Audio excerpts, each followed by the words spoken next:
Hello, how's it going? Hopefully my internet is not as laggy tonight, but I can't make any guarantees because I couldn't even watch my movies because my TV kept buffering. Hi Mom, hi Wayne, hi Barry. How's everybody doing?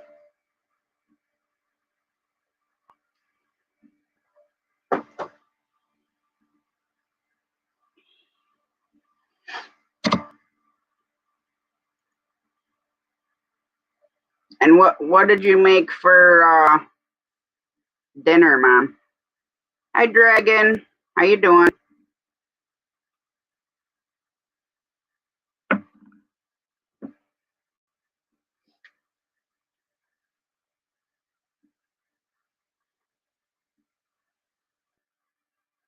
Oh, are you gonna give me some room now, little man?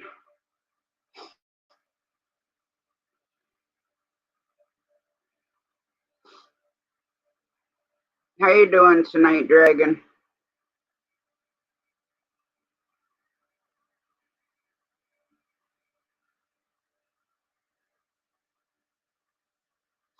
Wayne must have fell asleep.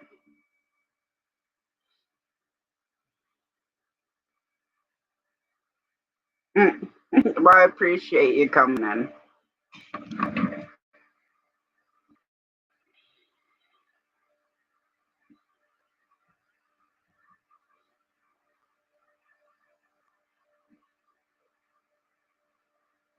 Wayne said he's going to bring his yawns with him, so we'll see.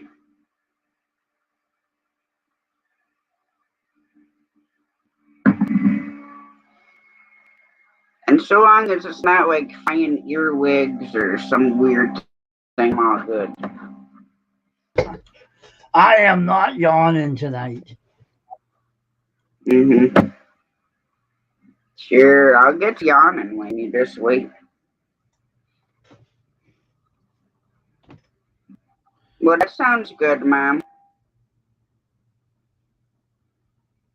Dragon, look who's here. How come my camera's flickering? It's the monster I sent there to collect your yawns. What the heck? You get over here. What the There's heck? nothing over there for you. What is this, a joke? I told you I sent monsters to collect your yawns. Well, that's a bad mistake.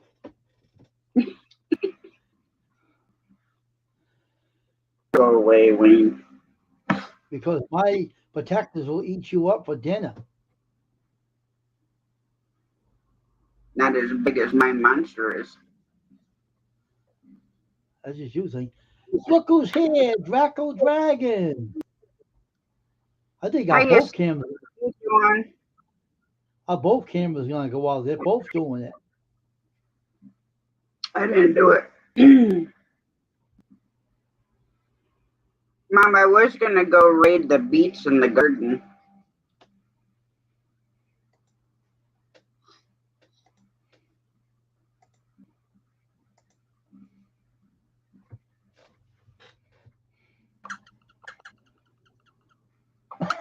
What are you doing? You're making my camera. Look at my camera. It's like going like this. I don't see none. I do. Get over here, little turd. There's your blanket way back there. Let me get my camera. Maybe come back. I have to fix this. All right, Wayne. I'll be back in a minute. Let me unplug this camera a bit.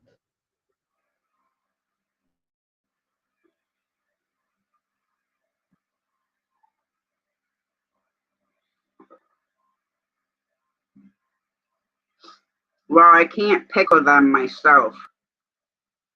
I was just gonna cook them. But then I kind of just wanted to put them in the microwave and then pour vinegar on them. It's still doing it. I don't know. It's like I don't see anything in my end. it's like the fluorescent light just keeps trying to blow out. It's weird. Yeah, I don't see nothing. I'll be back in a minute. Let me get off. Hi, Ted. How you doing? Wayne's having technical difficulties with his camera right now. Thanks, Rustic.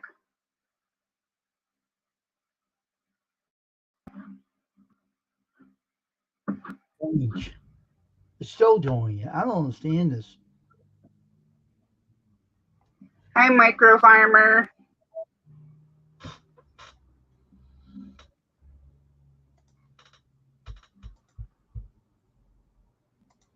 I don't know, Wayne. Okay, Steve.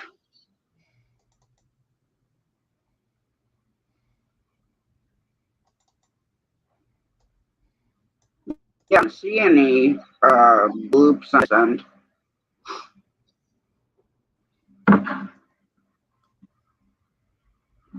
Still doing it. Huh.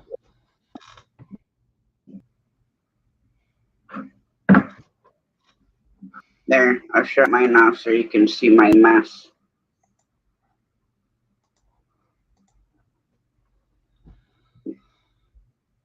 I mean, your background was flickering a little bit, but Oh, I didn't see it. I don't know what's going on here. I need to use the background screen. I see you're in your favorite tire tonight. Mm-hmm.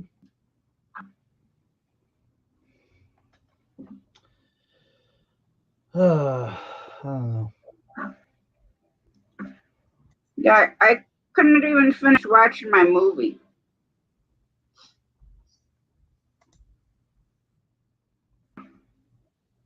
The internet on my TV was buffering. Hmm.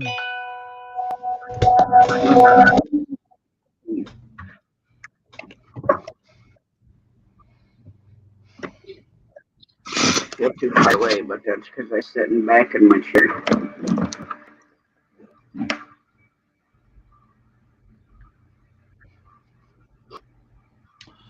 I don't know. This day has been pretty whacked out. Hey, Michael, long time no see. You gonna go back and play the piano, Wayne? No, I can't play the piano. I don't know nothing about it.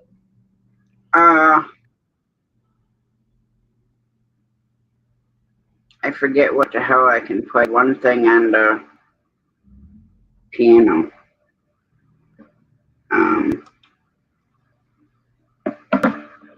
Can't think of the name right now.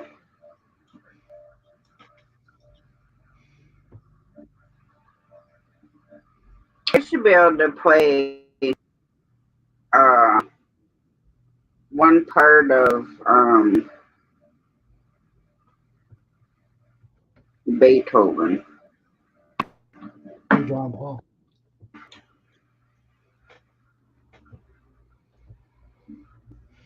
Hi, Janet.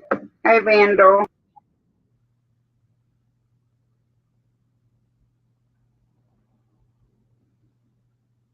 John Paul and Vandal. I'm pretty sure that you did, but um, that's how YouTube is. Hmm. I can hear Shane already. Stop rubbing your eyes. Look, you got sand in them.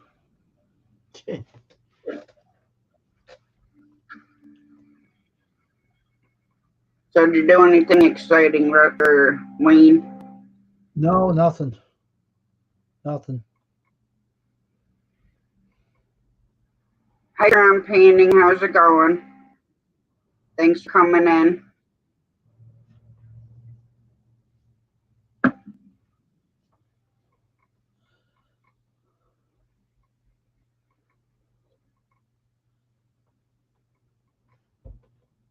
That channel does awesome paintings.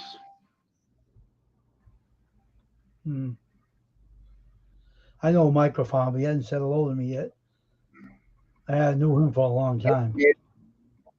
You said hi to you. I know.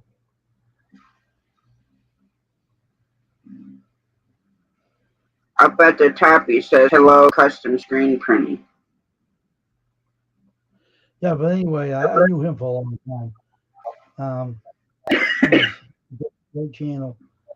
We have allergies like me now? It's contagious like your damn yawns. I'm not itching my eyes tonight. I'm thank God I'm not. I itch them so bad I can't see to them afterwards. I try not to itch my eyes at all because if I itch them, I'll be blind as a bat afterwards. I got bad allergies. I mean, I'm really bad. Yeah, I got allergies. So. I try not to itch them because I'm not itching. Try to get some of this stuff. Let me take the screen off. Let me show you.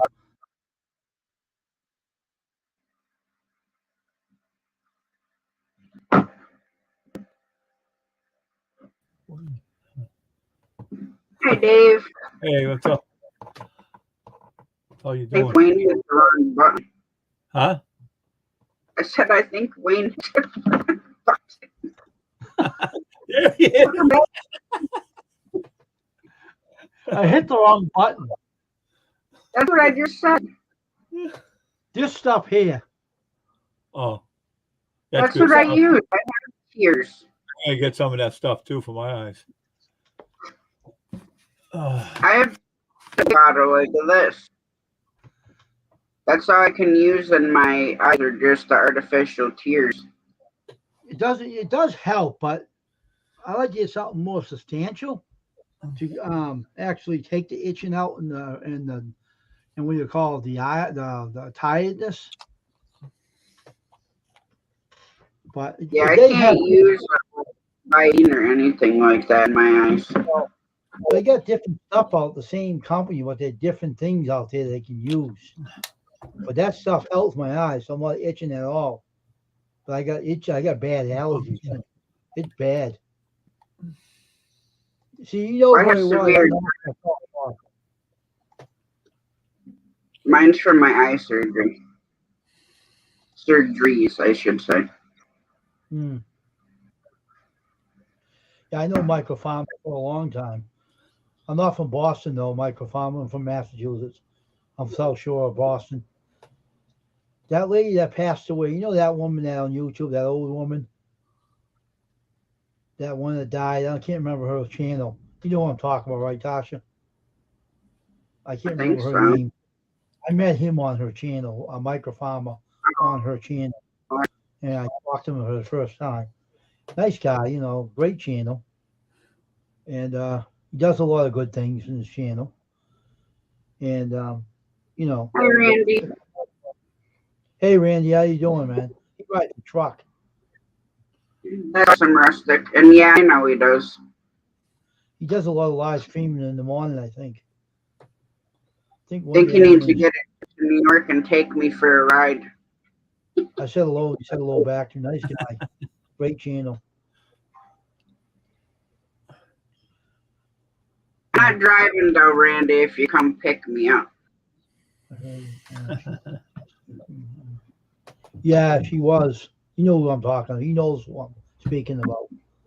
Yeah, that was a sad thing that day when she did pass away. That was awful. I met her. She was a nice woman too. Very kind person. It's too bad. She had something wrong with her lungs. I guess she had cancer. I think they said. At least they said.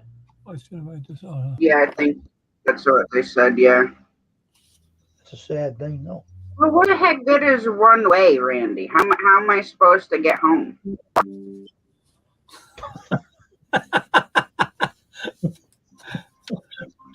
Gonna kidnap me and put to work? One way. Wow.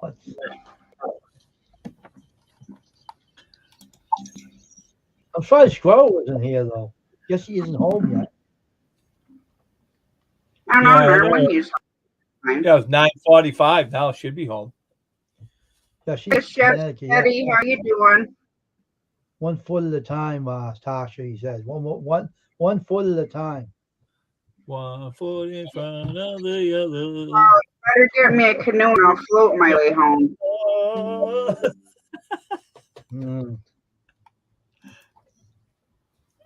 A canoe and a paddle and a life jacket. That's all I need. Oh, jeez. But you could really use your own truck again, Tasha. Well, and if I could drive tractor trailer, I would. But I can't drive, and I can't pass the DOT physical because my spine is broke. I know, that's terrible. Well, yeah, even after 12 years, it's still broke. Oh, wow. Vandal the Land. That's a funny name. Hey, Vandal the Land. Hey, Brutal Bob. How Hi, you, Brutal man? Bob.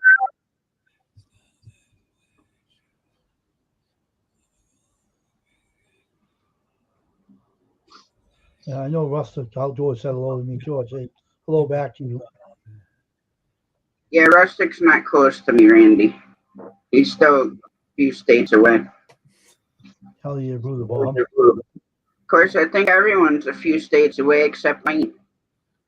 I only got to go to New York and then into Massachusetts. And I'm the one that yawns a lot, and you yawn with me, so we make a team. See that? Me earlier. You didn't see me when I was doing. You know what I was doing. Or you tell me all the time, Wayne, but I do. If I pluck the avatar off, it doesn't always mean I'm yawning. It means I'm sneezing.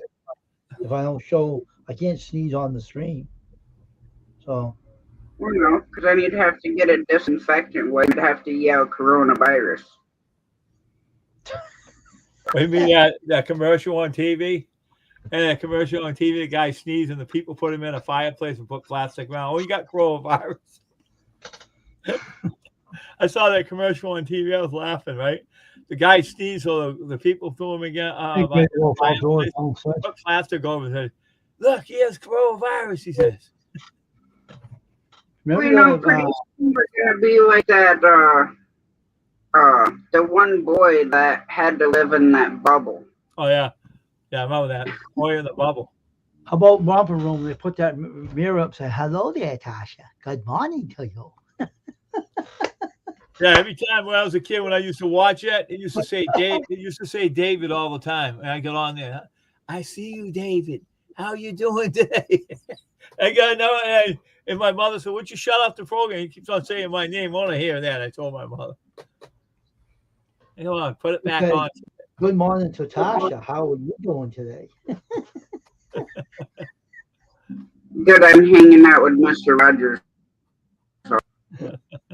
Mr. Rogers. Mr. Rogers. I love this show. That guy was ministry too, you know. He was really a minister, you know. You didn't know that, did you? He was a pastor ordained. Yeah, he's a good guy too. Do anything for anybody, that guy. Mr. Rogers and Sesame Street. I used to laugh at Sesame Street. The Muppets came from the Sesame Street because Jim Henson owned that one too. He's one that founded Sesame Street. Oscar the Grouch. Hey, Oscar the Grouch is always trash. What happened to Miss Piggy? I didn't see him in a while. Yeah, you know who I'm talking about. Miss Piggy, yeah. Remember that time I said that to him? Yeah. When that what was it? Aluminum foil on his head, remember? Oh yeah. And Wayne said he looked like Miss Piggy. I said, "Once you get that foil on your head, you're gonna fly away. Spaceship going down and come down and pick you up and fly you off." I said, I kept putting him on a big screen, Tasha. Right? He kept staring at me. Say, hey, Miss Piggy, how you doing? They're all Yeah, I did. laughing. Wayne, tell the part when he when he came out and the ear took the whole aluminum foil off his head. He had to run and get a hat. I know. That was That was funny. funny. He had I to haven't run and seen get a him hat. so much. Then he came on afterwards. He tried to make didn't he try to make that aluminum foil out of a hat? Yeah. It blew off his head, so he went and got a cap and put it on his head. I don't know if she knows him, Dave, does she? Mr. What was his name? Oh no. I can't remember now. Big Matt knows him. I know that, and so does Steven. Yeah, but Big, me and you were laughing at it. He comes on with a I said, what do you got that on your head for? He goes, oh, I'm trying to get some radio signals or some shit, he said. funny though. He made me laugh. We were sitting there laughing at him. He's funny. Yeah. Well, plus, like, if you think about it, with the way our government, who's in the White House right now, a lot of people have become Muppets. Oh, Jesus. Poor Biden, always picking him. Sleepy Joe Biden and his Muppets. Of course, I think they need to use the strings to run him. That's how he gets around, is because someone's making him walk like this, one foot in front of the other.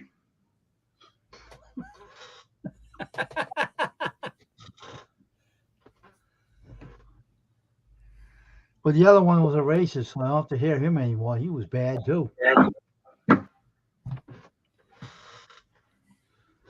That one video, I know I don't like talking about our president, but that one, there's a video, like a meme with him that he's coming off the plane or getting on the plane, that he says something and it sounds like I wiped him up.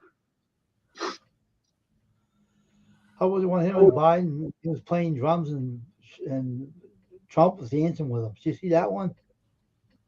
Oh yes. I like ones where sing about we are the worst. You ever see that one? We are the worst. Yes. It's on YouTube, Yeah. That's where I got it. I got it on my. bunch of them on there. And then there's one with Sleepy Joe and frickin' Obama singing to Trump. I about pissed my damn pants watching it. Yeah. I know. It's funny.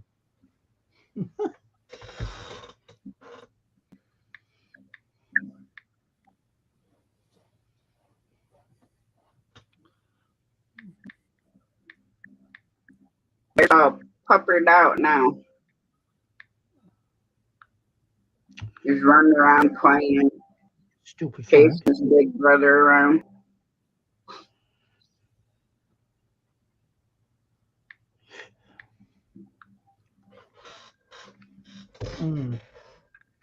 Day by day.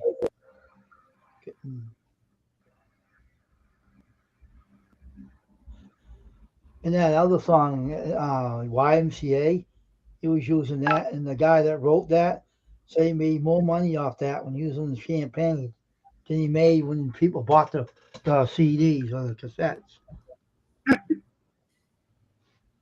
Victor Will said he made more money off of him than he made off his campaign. Oh, I can imagine.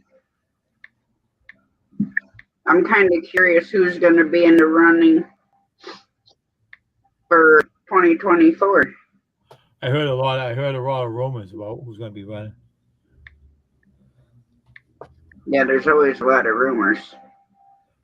People talking about it. Hey, I'm poor. I can make my own signs. I'll go run.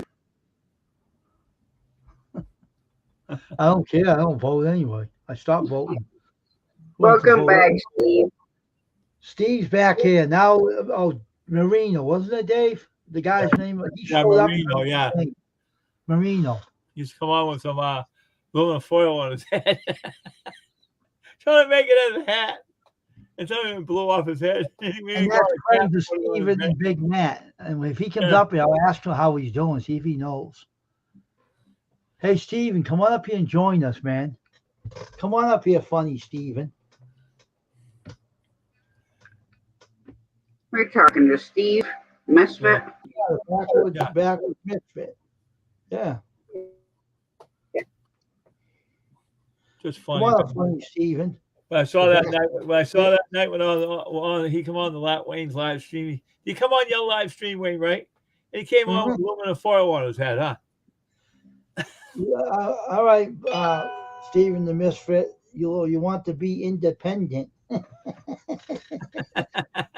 There's a teacher say that to him. Remember, David? Yeah. Steve. Oh, I want to be.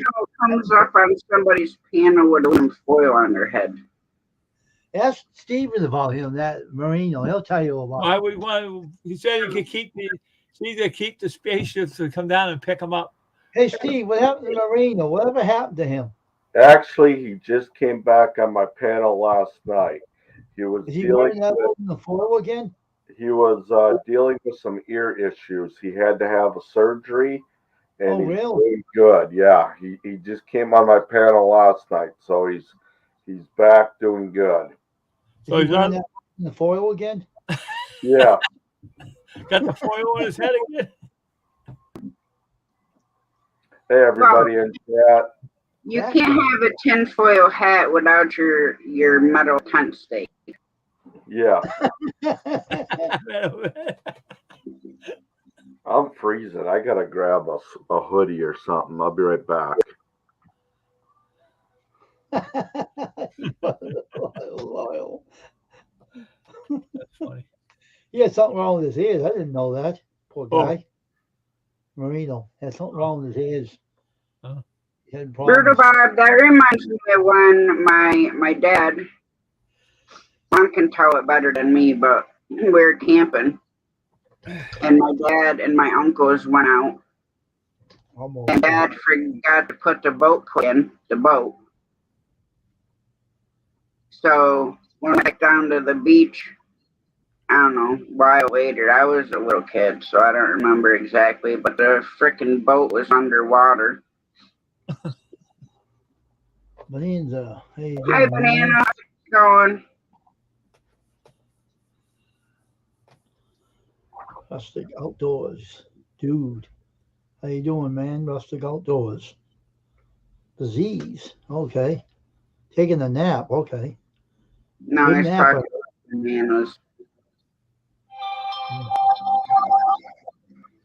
There's Steve. He's back. Yeah. Ugh. It's cold in here. Got the air on and I can't take it. Oh. I don't need air here, Steve. Well, we don't need it really here either, but Donna's cooking and baking and blah, blah, blah. Just too hot in the house, huh? Yeah. Not back here. Whew. I'm See, if freezing. you had a hoodie like mine, Steve, you don't have to worry. It's so warm. Yeah. 49 and rain here. Get a thick one like I have, and you won't have no chills. I don't have to wear it because it's not cold in this room. If it was, I'd be wearing it. I got a message I didn't realize. I didn't do it. Maybe Miss Piggy this message here on your phone. That's how I used to call him. Be funny when he's wearing that aluminum foil on his head. Hi, Joy. Hi, Weaves. Hey, Weaves. Hey, bud. Hey, Joy Stewart.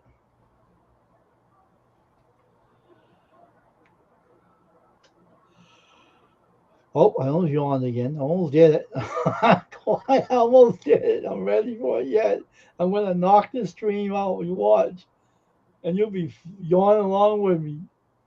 Like we were singing a duet. I'm going to bite my tongue, Wayne. You started it. You said I'm going to yawn. You're predicting it. I didn't freaking yawn. I did. I almost did. You didn't. Sure you brought the yawns with you. I will. Give it a while. I'll bring it with me. And then you'll be yawning too. Then Stephen you'll join us. Singing group. Right, Stephen? What was that? Well, I'll start yawning, and then Tasha will, and then you will. Oh, I had a Red Bull earlier, so I should be good. They'll make you crash, and you'll be yawning more than me. No, I should be all right tonight. For a while, yeah, until it wears off. Hey, Weeb's World. Until it wears off, you'll be yawning like a Leo the Lion. And I need to go fund me for Twizzlers for the 36-hour live.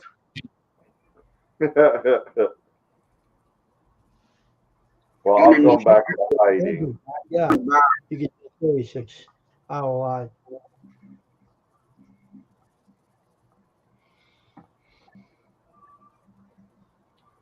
Hi, Steven. Hey, Stephen Matt.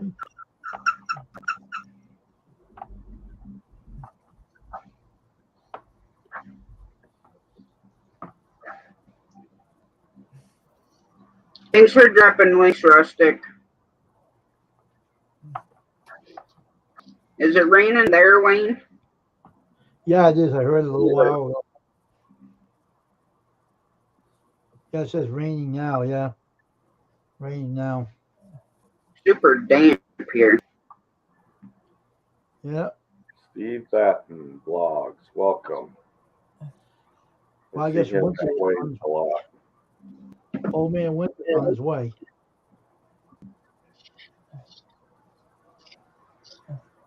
I gotta see what she's got that air on. Holy cow! It's like icicles in here.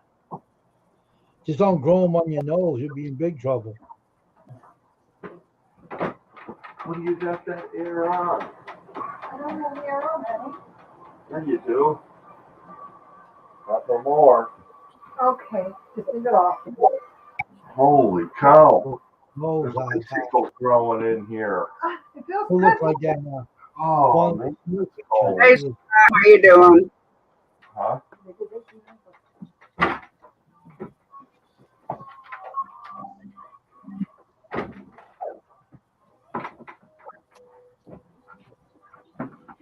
Oh, man. Hey, My Brutal knees Bob. spasm. What's up, Brutal Bob? Hey, Steven. Hey, what? Are you drawing icicles on your nose yet? Not yet. Hey, what if you left the AC on? Oh, Hey, Hi, Don. Don. How you doing? Dude. How you doing? Uncle Don. I can picture you having an icicle growing on your nose. I don't know why. I just had that. I can picture it. You know, it's worse when you have, this long beard and stuff, And then I get icicles, hang off it. You look like an old Stephen Billy Goat on the top of the mountain with the icicles on his beard.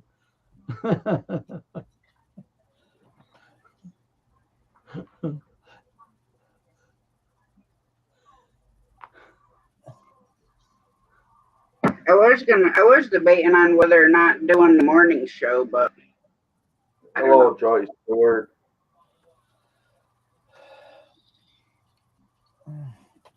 I've been too awake in the morning. I get up early and then I sit here and do this. Yeah.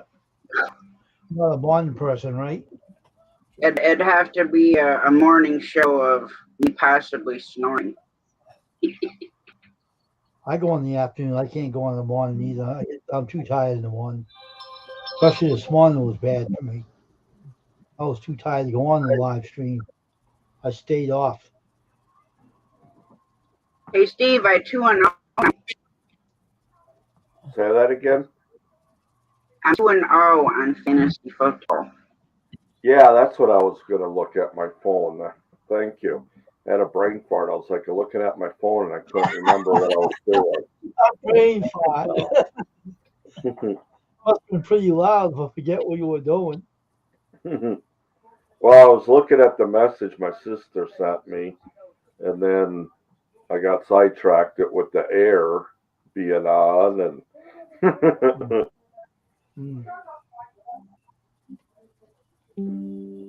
Brain fart. I have those all the time. That's good to know. I bet yours are in stereo there, Tasha. Yep.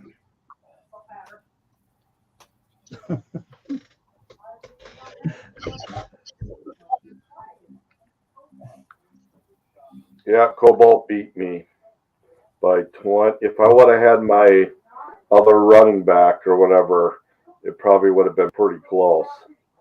Oh, you lost? Rustic, it's over by Stockton, Missouri,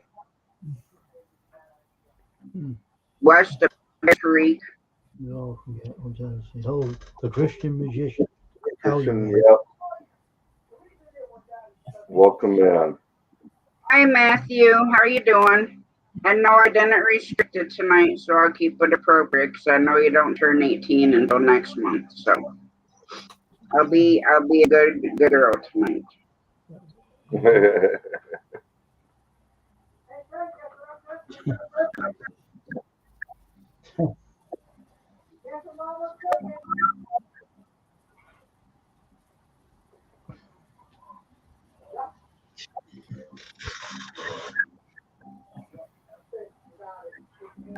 Yeah, Rustic was asked to Wake Stockton was. That's what it says by Stockton, Missouri.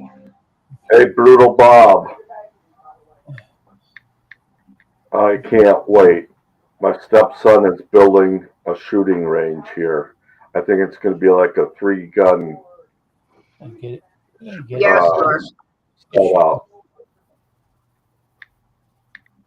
Yep, next year. Yep, mistake. And Stockton is off of Lake Like Stockton. Stockton. It's Yeah, off State Route 32 and 39 and State Route 2.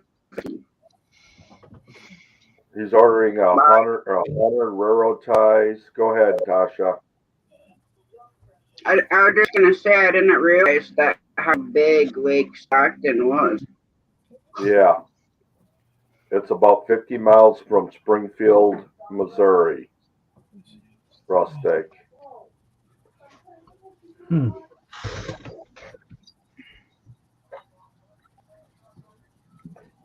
Yep, you can fish it. I don't know what's in there. Hey, Donar. Maybe a I shark will will be tell in you, Steve. What's that? I look Oh, you were telling me? see what. I think there's catfish in there. I'm sure there's Maybe a little everything. Maybe there'll be a shark in there too, Stephen. Yeah. All right, Stockton. You can catch a variety of fish, including bass, white bass, crappie, walleye, catfish, or bluegill. Oh, yeah. Fish allowed near the marina area, and there's no motor restrictions. And it's flathead catfish. Flathead? Yep. There you go, Rustic.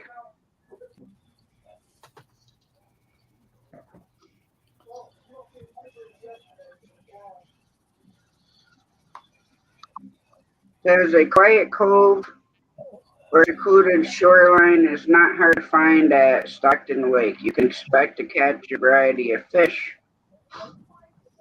Yeah, I don't know if there's a river that goes in there. I don't know what river runs through it or what.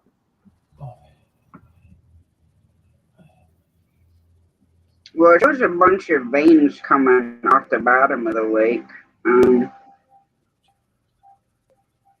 Let's see. This is one is called the White of Way Branch, Greater Branch.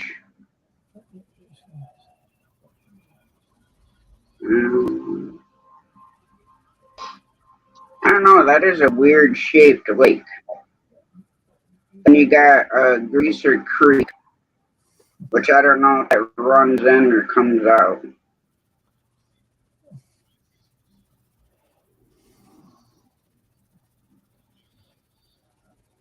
But there's a bunch of different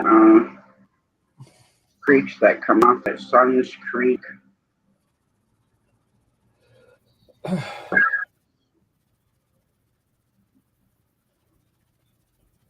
Looks like a pretty cool lake to fish.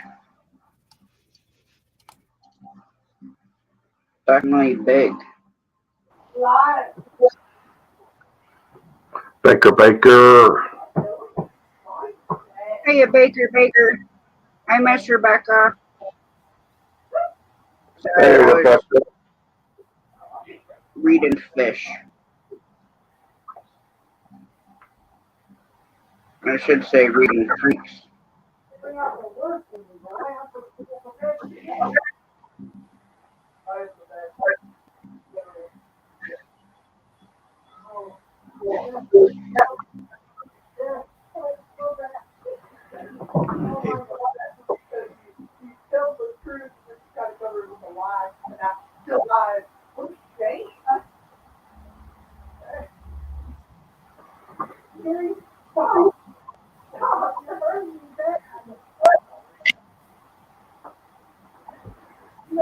I don't know, Randall. You'll have to think of something.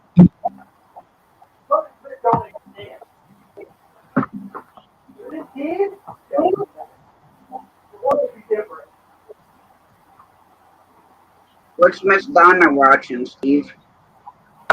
While they're talking, can you hear? Yeah, I thought she was watching TV. No, she was earlier.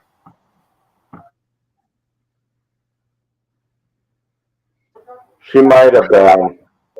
My grandson's on the phone with his uncle, so it might be muted right now.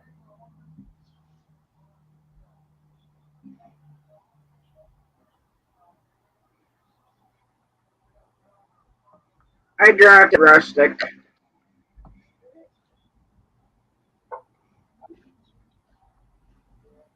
Me either, Randall.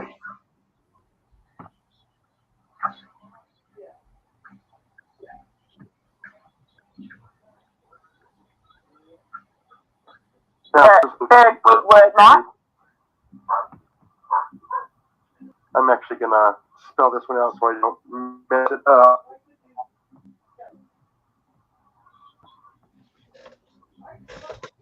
Hey, Mark.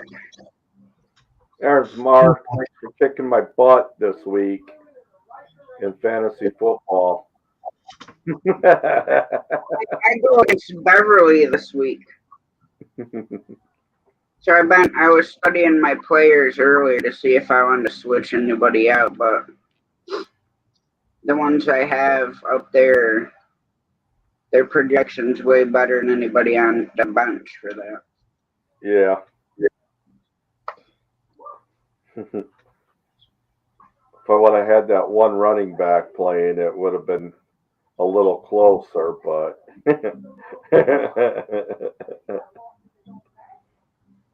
And to be honest, I feel like all my players that I have, it seems like they all play on Sundays.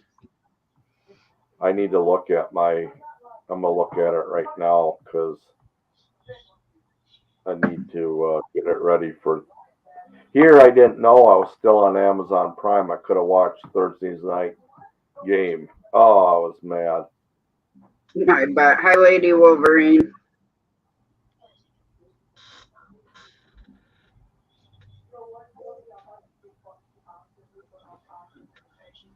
Well, that's what's fun about it, Bob.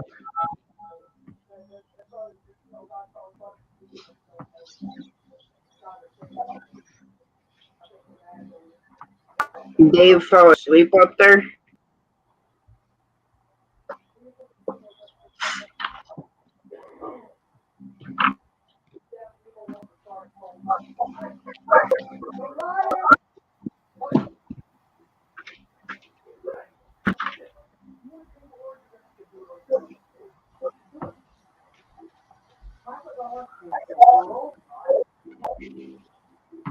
Meow.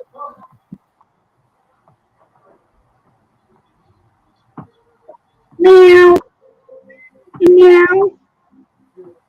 What are you doing, little tiny teacup?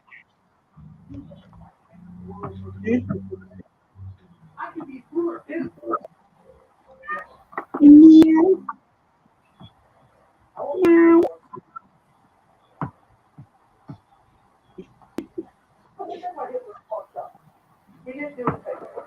What are you doing?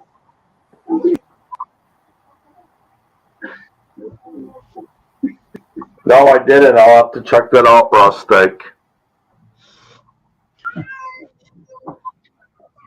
Meow. Meow. Meow. That's a beautiful dog. Thanks, Wayne. I'm gonna come and take it and steal it from you. So damn dog. He has a brother that's still available. So adorable, that thing. Look at it. So beautiful. Look at it. What a beautiful dog. Oh my Hang on, goodness. I'll show you his brother. My God, is it beautiful. Very beautiful doggy. When I see why you're so attached to it, I would be too. That's a beautiful dog. Nice dog. I hear the cats meowing. Hey, Lady Wolverine. I hear the cats meowing. Meow. Meow. That's his brother. Oh, wow. Meow. Meow. And yeah, Meow. I did. I tell him he had 131 yards. Meow. Meow.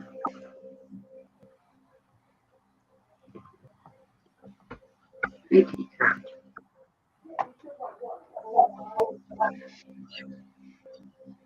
What are you doing? Hey, cat. Meow to you, too. Meow, meow. Meow, meow, meow. Meow. Now it walks away because I said something. Took off. I'd rather look at the dog anyway. You snotty meow.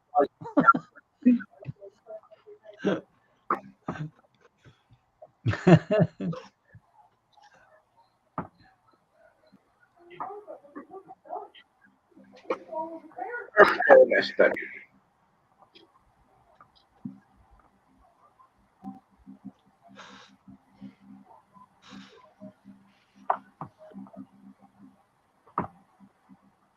I love zoos too because I live. Nice coat you have for him, too, huh? That's cute. Yeah, I got a little sweater for him and then a t-shirt. What a beautiful dog. Look at that. Oh, that beautiful little dog. That's pretty. That is the most beautiful dog. Look at this. Oh, that pretty thing. Look at him. Oh, that cute. Laying down. Look at how he sticks his head up. That dog's cute.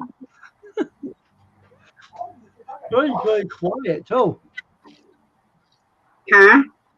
Very quiet dog, too. Yeah, she's wanting to know what the hell the cat's doing. I know. Yeah. Hey, Paul. So adorable. What a cutie. What are you doing there? What are you doing? What kind of dog is that, Tasha, anyway? Bichon Yorkie. Oh, yeah, okay. They're going to stay that's tiny, right? Both of his parents are small. I don't know. I haven't heard anything on Judy May.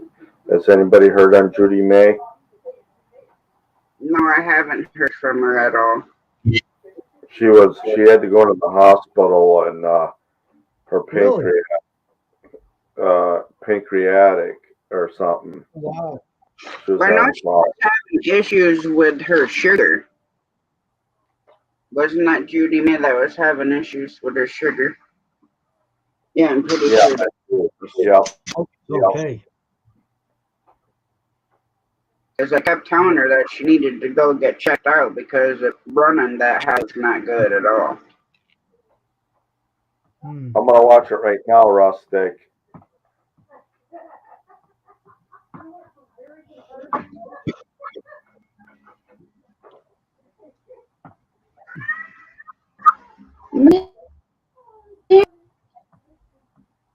Go sleep, Teacup.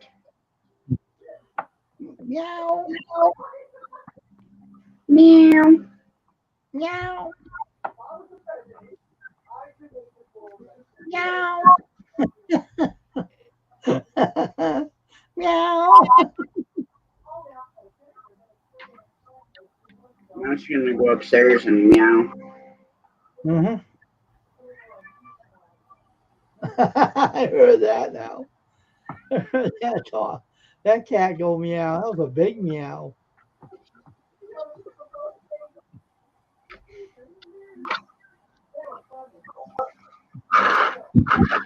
Some days I feel like I need to get out my rubber boots because I hear so much BS throughout Yeah. to do with stuff on here. Yeah.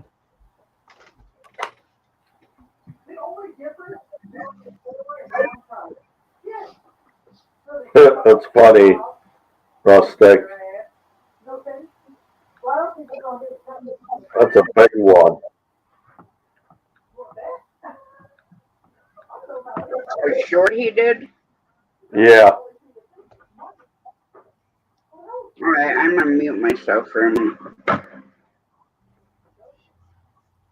Hey there, Mark. How you doing, man? How you doing tonight?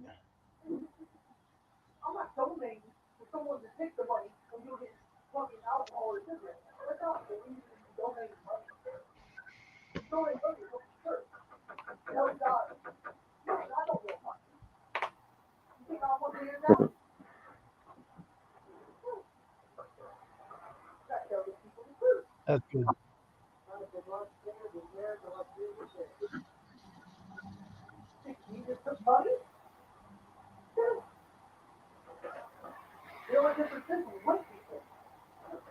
They gave her morphine. She said she felt better. That's good, Rustic. Yeah. Especially if you get to know people on YouTube, you care about everybody. Yeah. You don't want anybody Rustic, being who are sick. you kidding? You know he used its tail for fish bait. Hmm.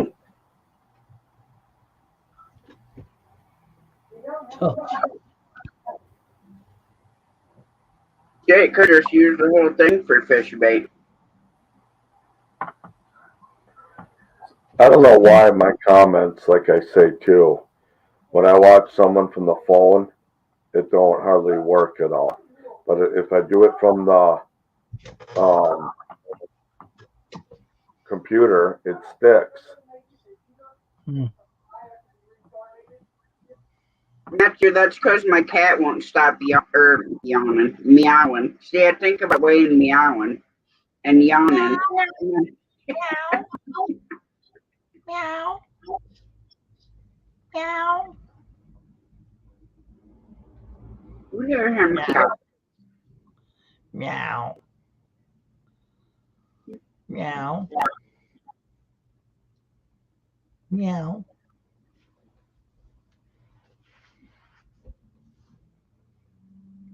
Stop it, cat. Meow.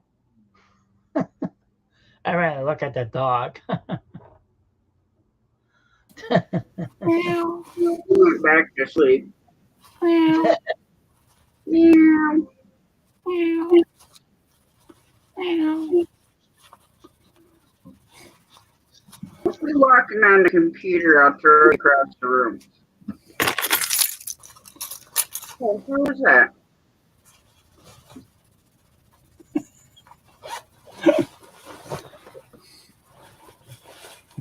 Hey, Wayne. Yeah. Bruce and Tony have a new video. I'm going to go over and watch it. Yeah.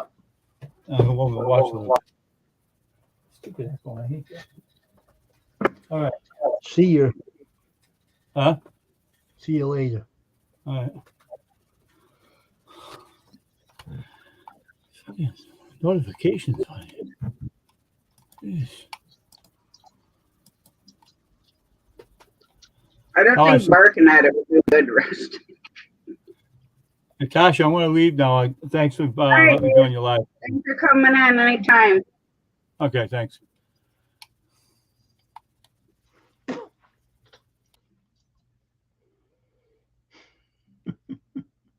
Let me borrow your couch while, Wayne. Meow.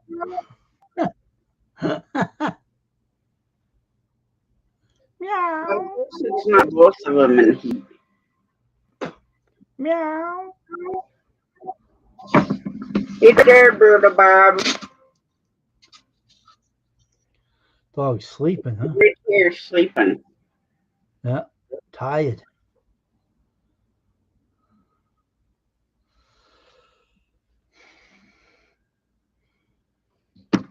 And we've only had one accident since Sunday. But I think that just because we were outside playing, and I mean, he did go pee a couple of times, but then he came in and was still overly excited, and Jamie was petting him, and he ended up peeing on the floor. But he sleeps in bed with me all night. He don't even wake me up or anything to go to the bathroom. He just snuggles in the blanket and stays asleep till I get up.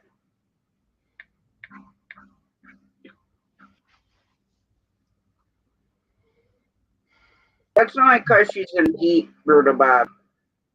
That's why she would come over. But he chases him. But her and Mama Key Cat, they normally just get where he can't get at them and not. Hey, How you doing? hey, Rich, how you doing? Hi, Hey, Jerry.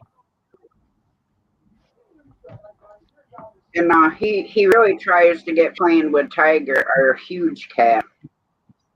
And she's only hissed at him once, and that was Sunday when he first got home. And There's he a tried to get her to play snowman. and stuff. Just like, yeah, whatever. Hey, Abominable Snowman. Welcome back, Steve.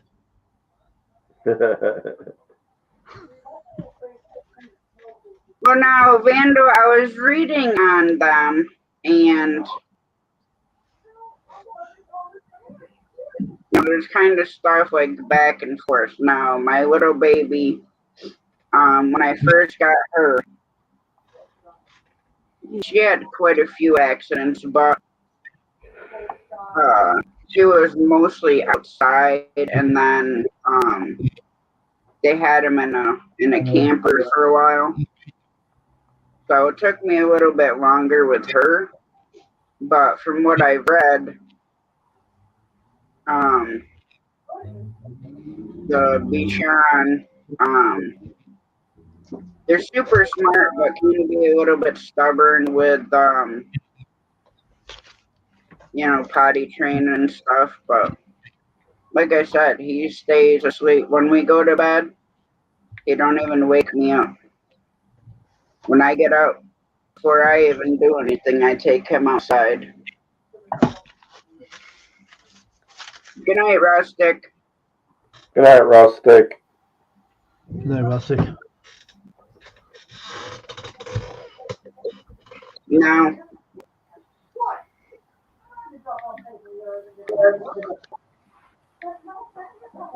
Hi, Emily. How are you doing? I didn't mean it in a bad way. Wacky wants to go see the world. I'll encourage you to come. You got to come back. See you, Rich. You heading out? Seriously, cat.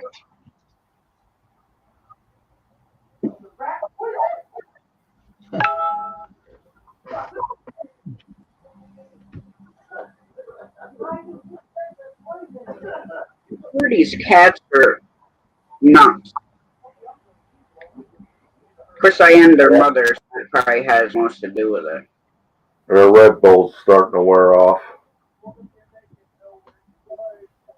Already? What's happening?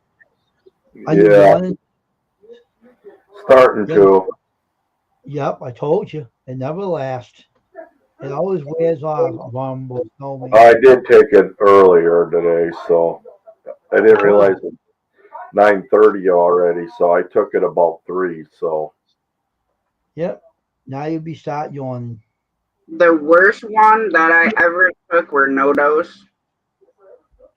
And it was myself, my aunt's father, and then Ron was little than my son. We were going down North Carolina, and I didn't get a lot of sleep, so I don't even know. I took like 5 no-dos or whatever. Playing the whole song for us. By the I don't time know we the hit the North Carolina line, I had to frickin' shake so bad I couldn't even walk straight.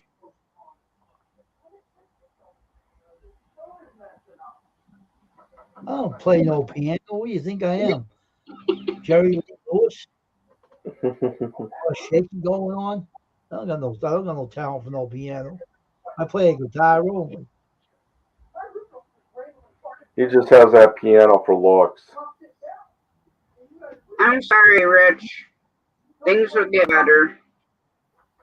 We all go through it here and there, but it'll get better.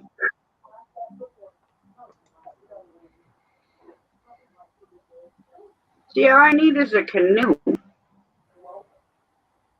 Can float around for days over there.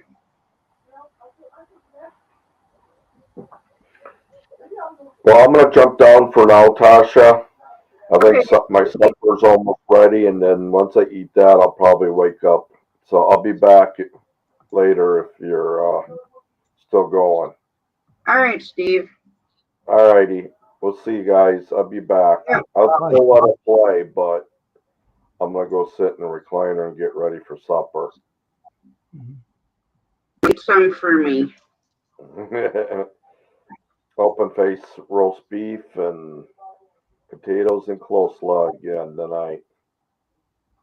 Well, that sounds delicious to me. Yeah. So, Mhm. all right, We'll guys. go on. See you later. See ya.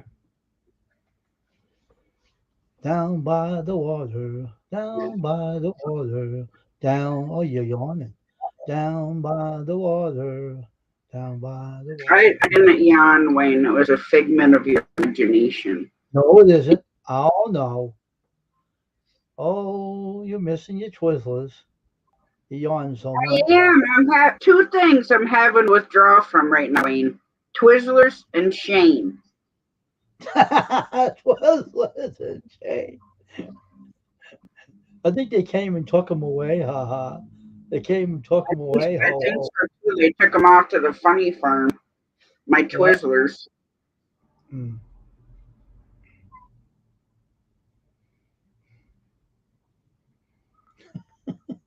I'm telling you, Shane and I do this 36-hour live. I'm going to get like 10 pounds of And several yawns to go with it too. well, 36 hours, Wayne. I'll probably be yawning by the hour mark.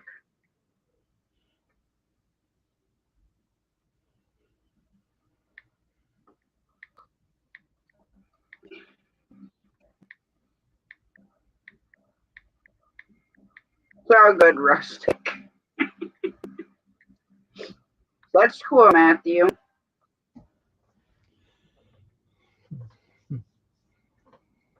Well, what I really need, Mark, is to have somebody back with a dump truck and just drop off, like 22-ton of Twizzlers right in the driveway. I see it, Wayne. I see it. You started it. You started it. You started it off. The other one Now is my eyes are watering. Good night, picking on. Mom. You're picking on me. You started it. Well, you brought them. I just started them. I'm sitting on the water. All right.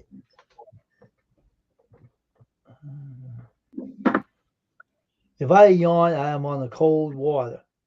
And I have right to yawn if I want. And you can go around and join me.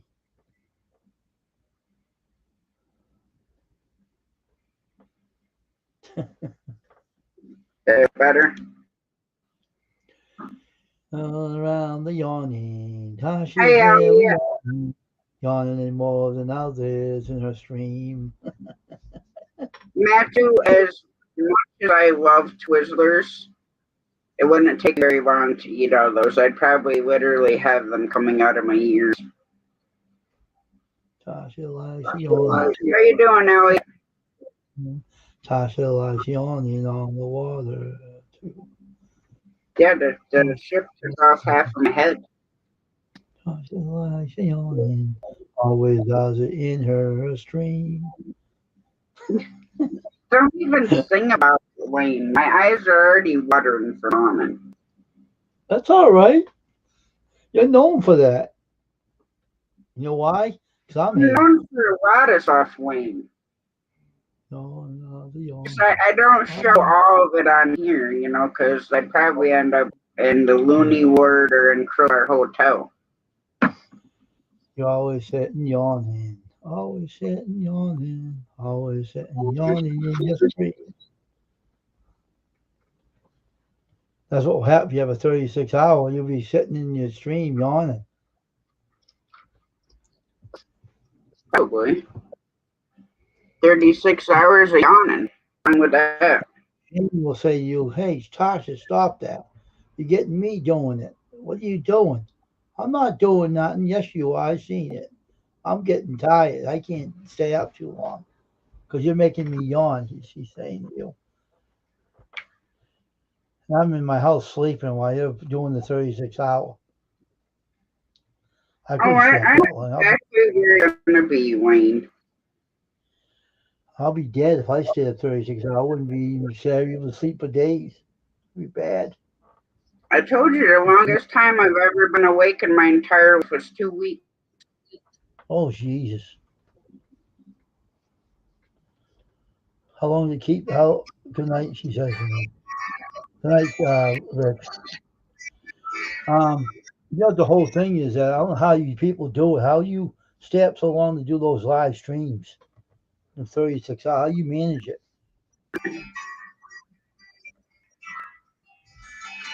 I don't know.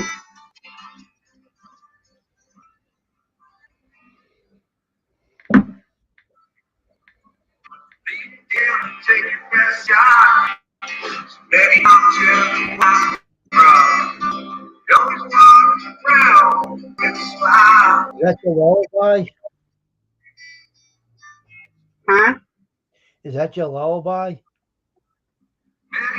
This is actually CFM's original song. Well, one of them called Back. It's one of my favorite songs. And yes, I do listen. I have a playlist on my phone with his music. Playing music to get tired and fall asleep on your stream. That would be embarrassing. Seeing you yawning and sleeping on your stream while we're doing the live.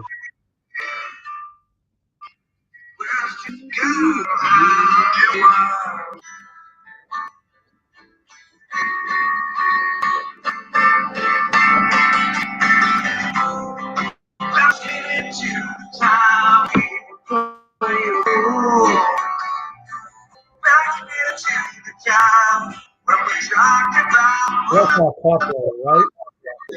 Huh? That's royally free music, right? This song? Yeah.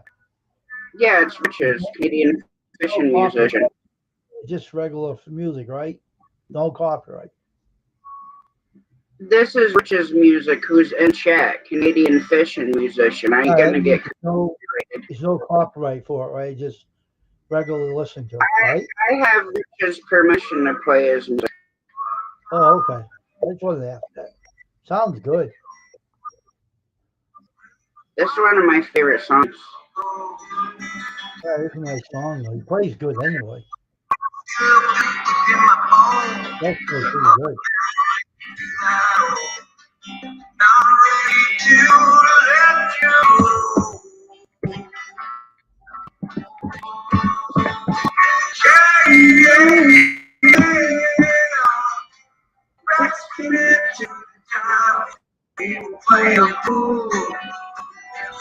I don't think so.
I told you I'm just gonna wear a diaper.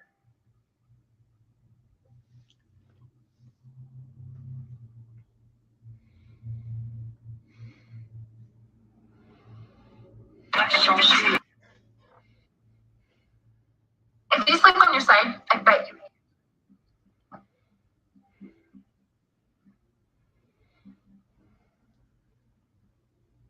And I'm on 36 hours without going to the bathroom, Brutal Bob.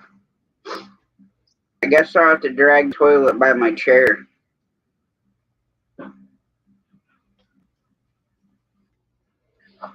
Oops. Oh, I heard that. I had to sneeze. What a big sneeze that was. Oh, man. You could have woke the dead with that. This is another one. This one's called Itching to Go Fishing. Mm-hmm.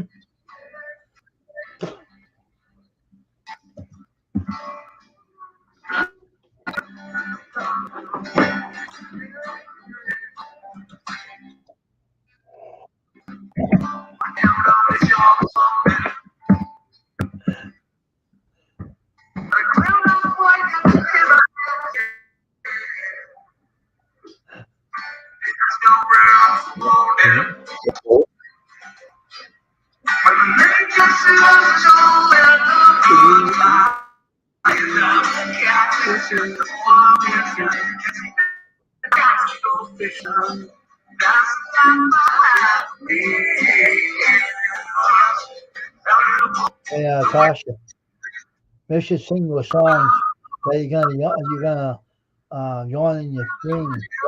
Ask me to write a song about that and sing it to you.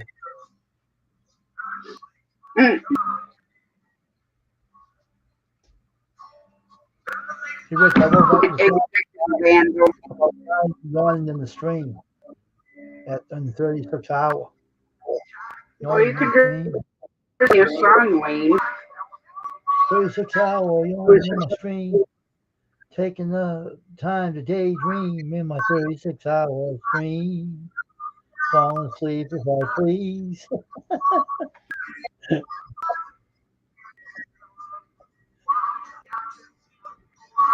Fixing my eyes and holding my dog close to me. In my 36-hour live stream. You're rich.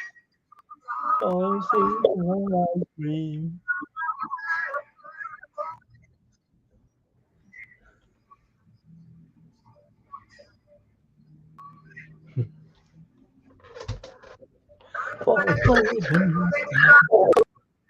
Oh, my 36 hour I'll just run the hose out the window, Bruder Bob. Then Jamie don't need to worry about emptying it. I'll stick the tube out the window.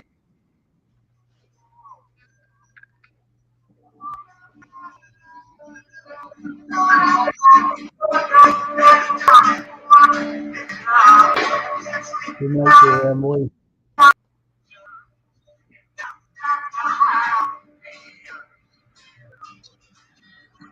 That's because Back Senate is one of my all-time favorite songs. I mean, I love them all, but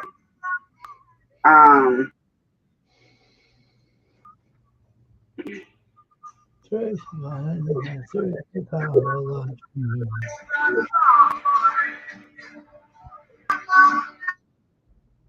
Hey, Tasha's phone. hey, squirrel. Hit your eyes and 36 hour live stream. And Rich, hang on a second, Wayne. Leave your eyes on it. You don't look like someone there with red eyes, glowing in the dark like a cat.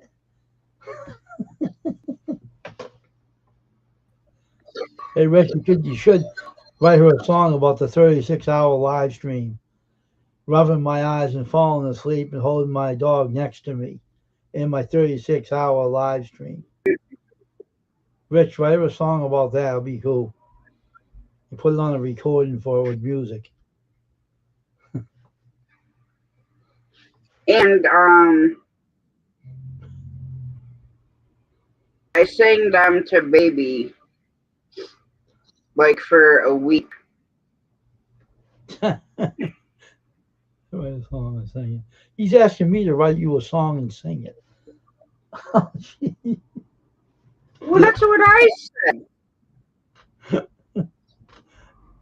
I think the one I sang Back It to her, probably like, I don't know, it had been for like a good hour or so.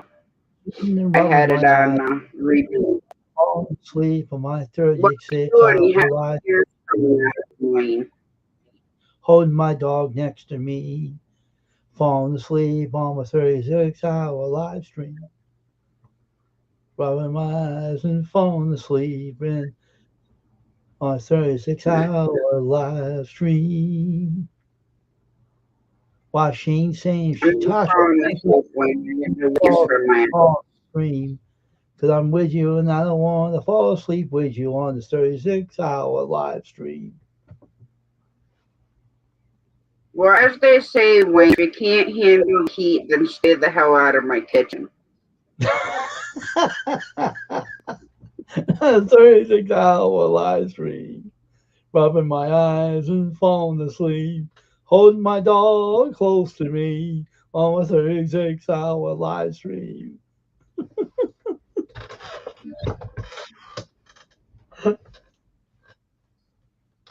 I'll never lose views over playing your music, Rich. It's cool, man.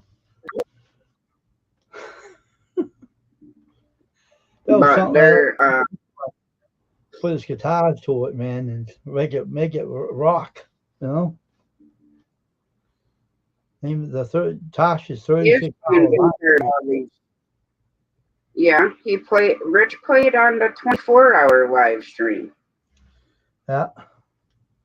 Like the maybe open the package on Tasha's.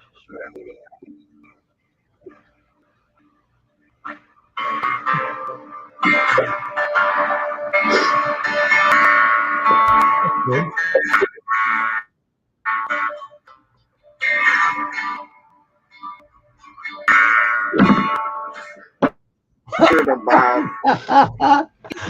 Oh my God! Read that.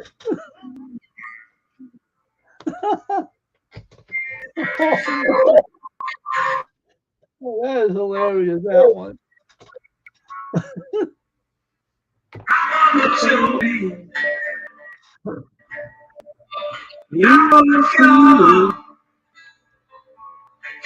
beside me. I'm listening. So, Precipitously. But I'm staying. Someday.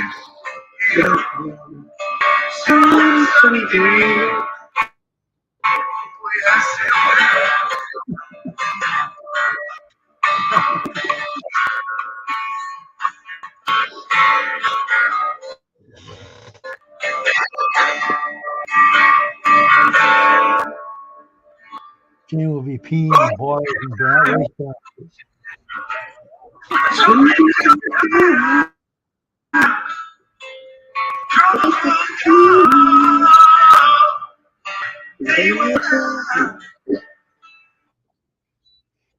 Hollow for hell, Brutal Bob.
Good night, Randy.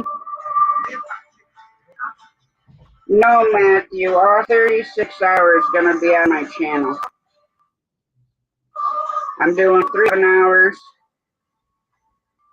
and then Shane's morning show on the November 1st will be 3 hours instead of 2, and that'll wrap up the 36 hours. If you want, Matt, go back and watch 24-hour live.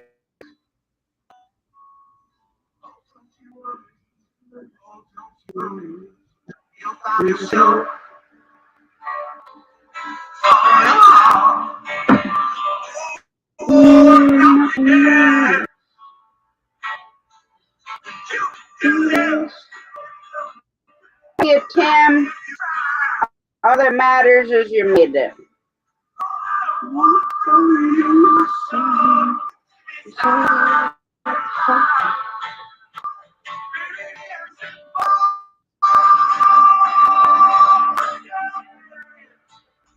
Oh, trust me, he's gonna have power if I have to drag a generator up there for him.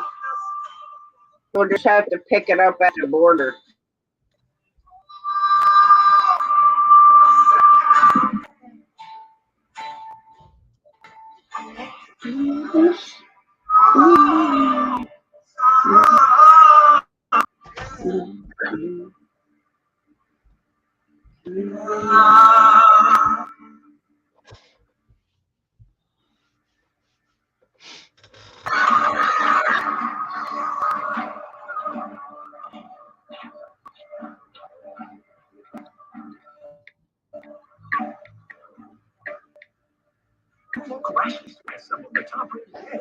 Good night, Don. Sweet dreams. Good night, Probably Dawn. get a copyright for the commercial. Get your furniture at Ashley Furniture.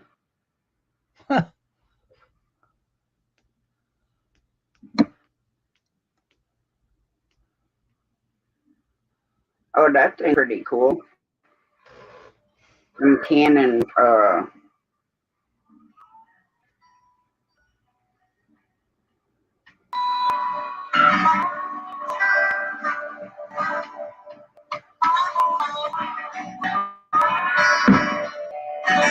if it does, Elliot, I'm moving them down here. You should just move down here in our property.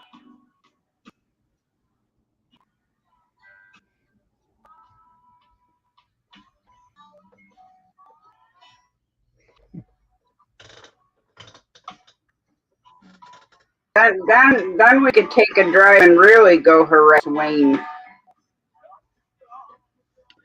Well, if you come over my house, you won't see me.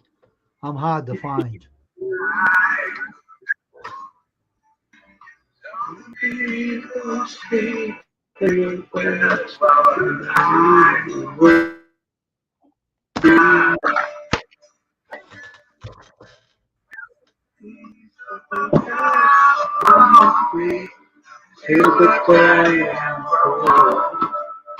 Look at kitty.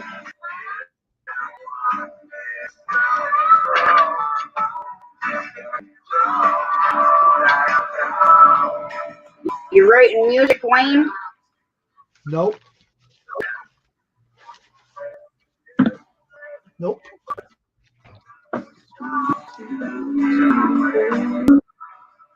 I'm writing a footnote.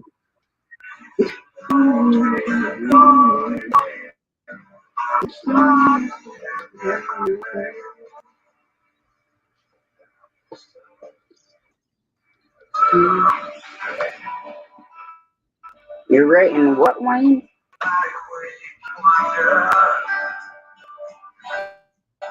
Did you say A footnote. oh, you're gonna write a song? No, a footnote. Oh, okay.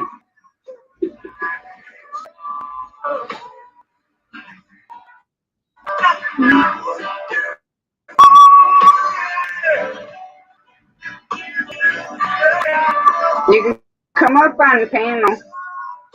I think somebody wants to come up with me and Wayne.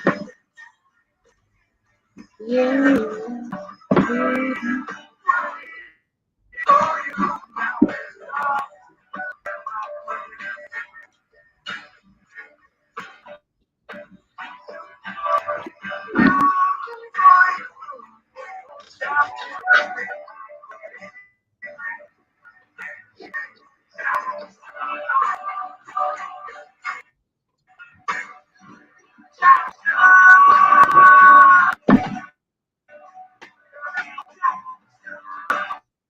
You're very welcome, Rich.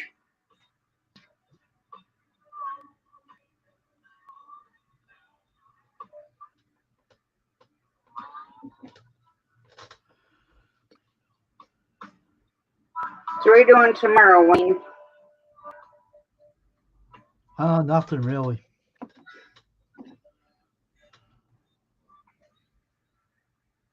Speaking of that brutal Bob, I need to take mine. Oh, gotta move the bear so he don't fall over. Stay back.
You have to give me room.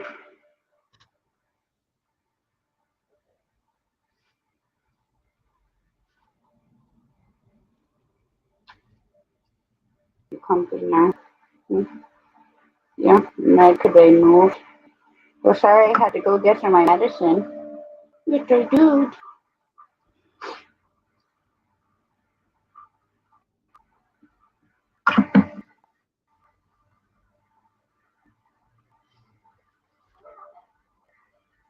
What? What? What's the matter? What's the matter? What?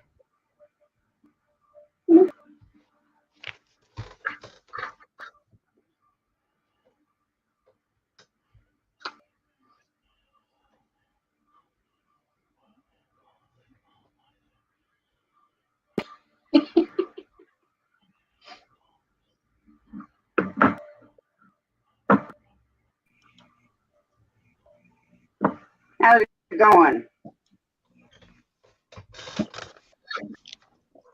Hey, Dasher, what's up? Not too much. What's up with you? Oh, man, same old thing. I hear that.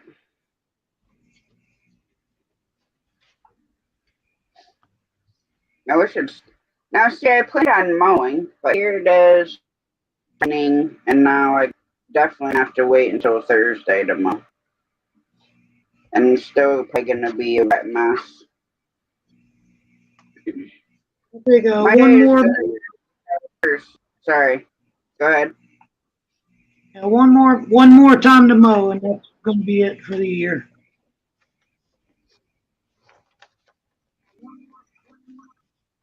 I don't know for us. I try to get mowed down as short as I can, but I can't really go with 3 on the deck of the mower because we have so many tree roots across the yard that I don't like pinging with the mower blade all the time, even though sometimes I end up doing it anyways.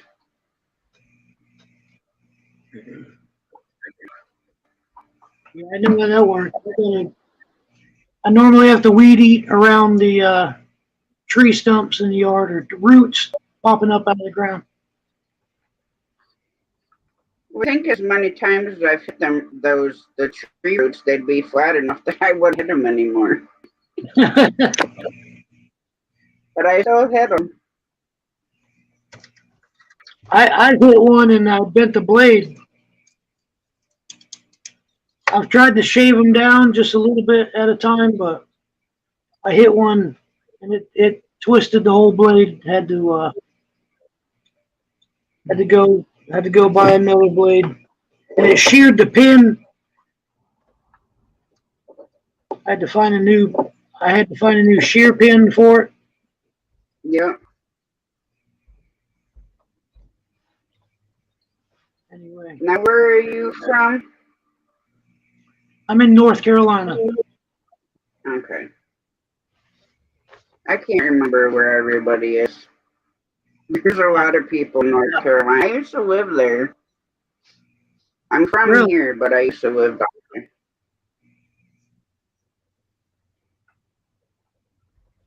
I don't have earbuds or I don't have headphones or a microphone, so all I can do now is use the microphone on the on the cell phone. Yeah, I don't use any headphones, microphone, or anything. I just use whatever's on my laptop.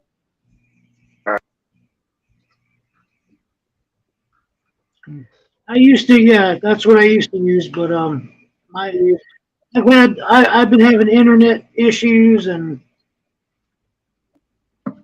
I messed up one of my laptops, and then my backup isn't that great, so. Uh,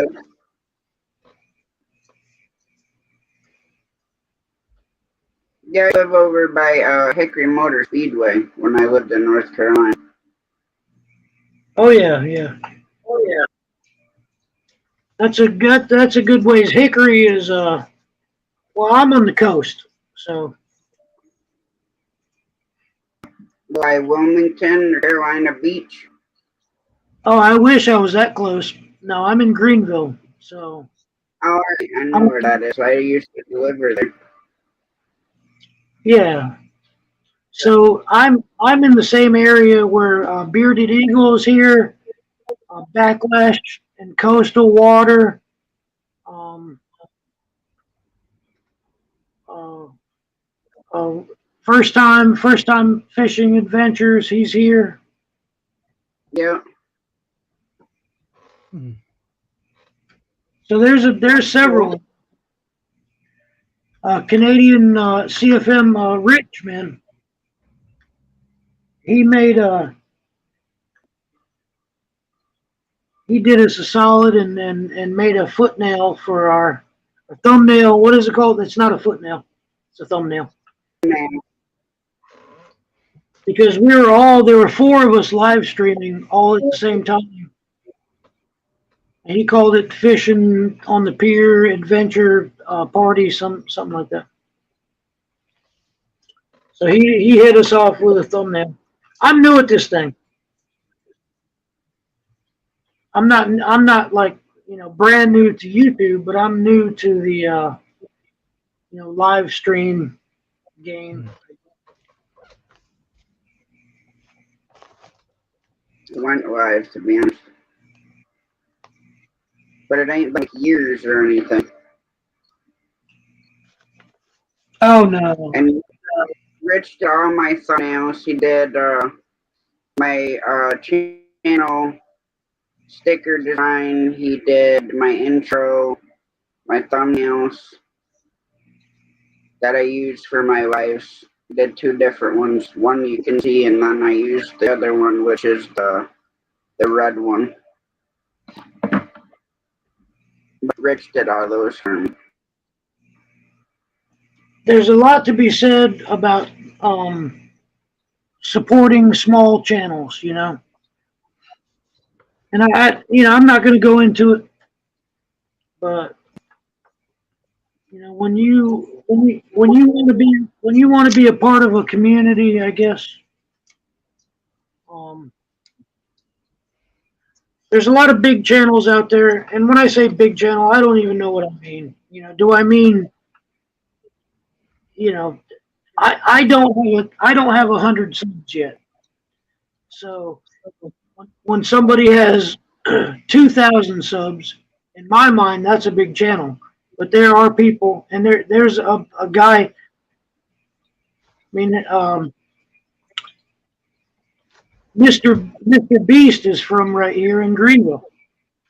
He's got 1 million, or over that. I don't even know. The number is stupid. What he's got.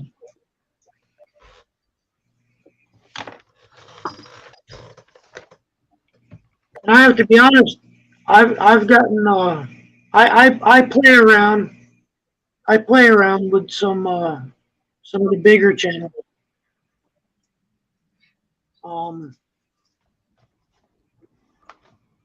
But I've had more subs to my channel since I've been messing around with the other small channels. And people like Rustic, people like Rich, yourself, when you can come on these channels and post your link, and you have mods that will post the link as well. It really makes a difference. It makes a big difference.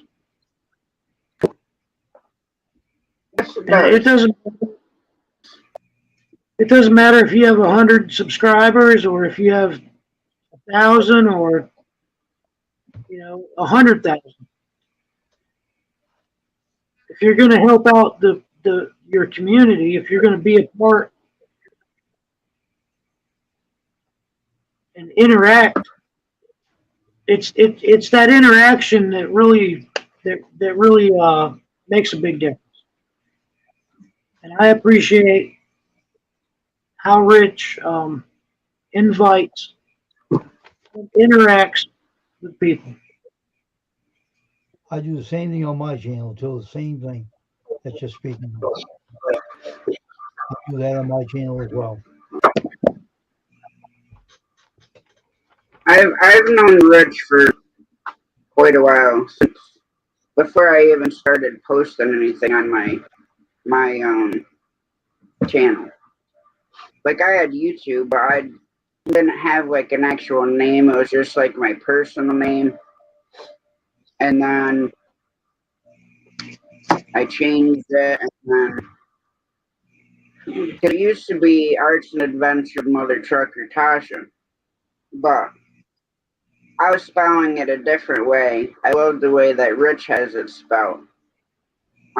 So people were getting it confused with Mother Trucker to Mother the Effer one.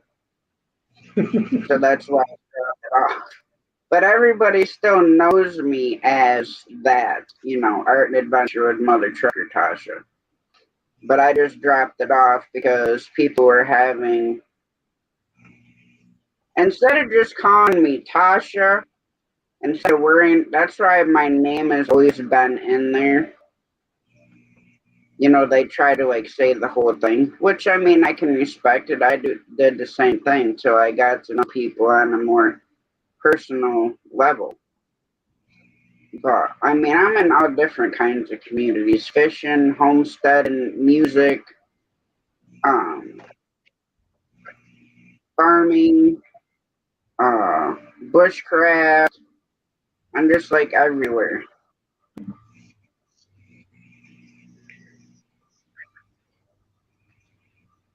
Yeah, I understand.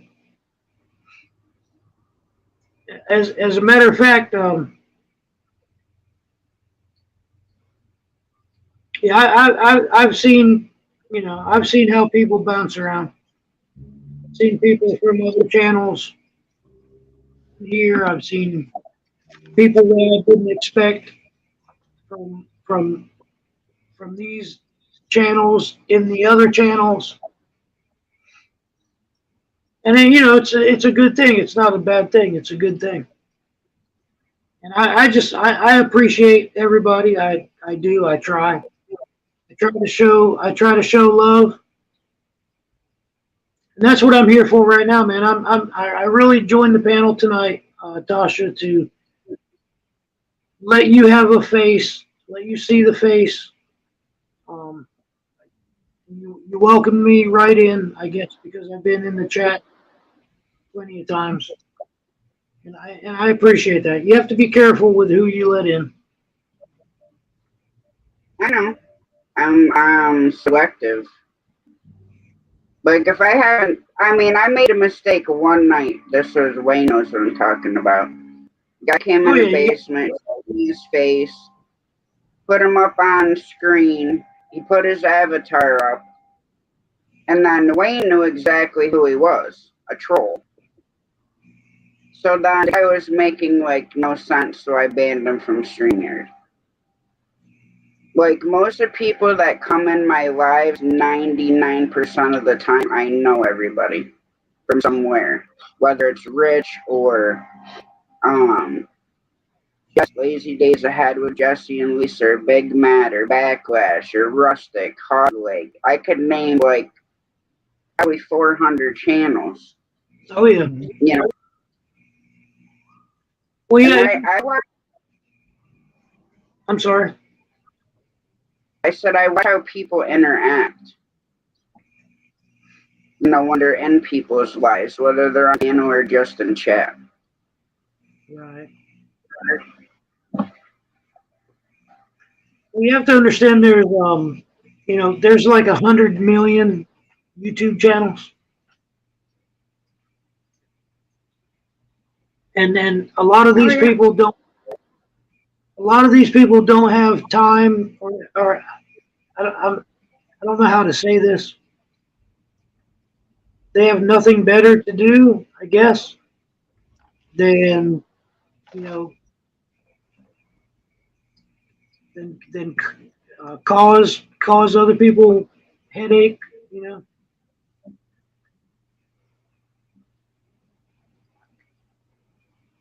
And I don't understand. Were you in here last night? This guy come in, Kojak, using Wayne's picture. Yep. Acting like, he'd known me from, 50 years or whatever, calling me hon and all this stuff. And they're just weirded me out, so he got blocked too. That's why my biggest thing is no drama. The no drama zone, and no matter who I'm mod for, if I'm a mod and there's drama, I will just squash it. No questions asked.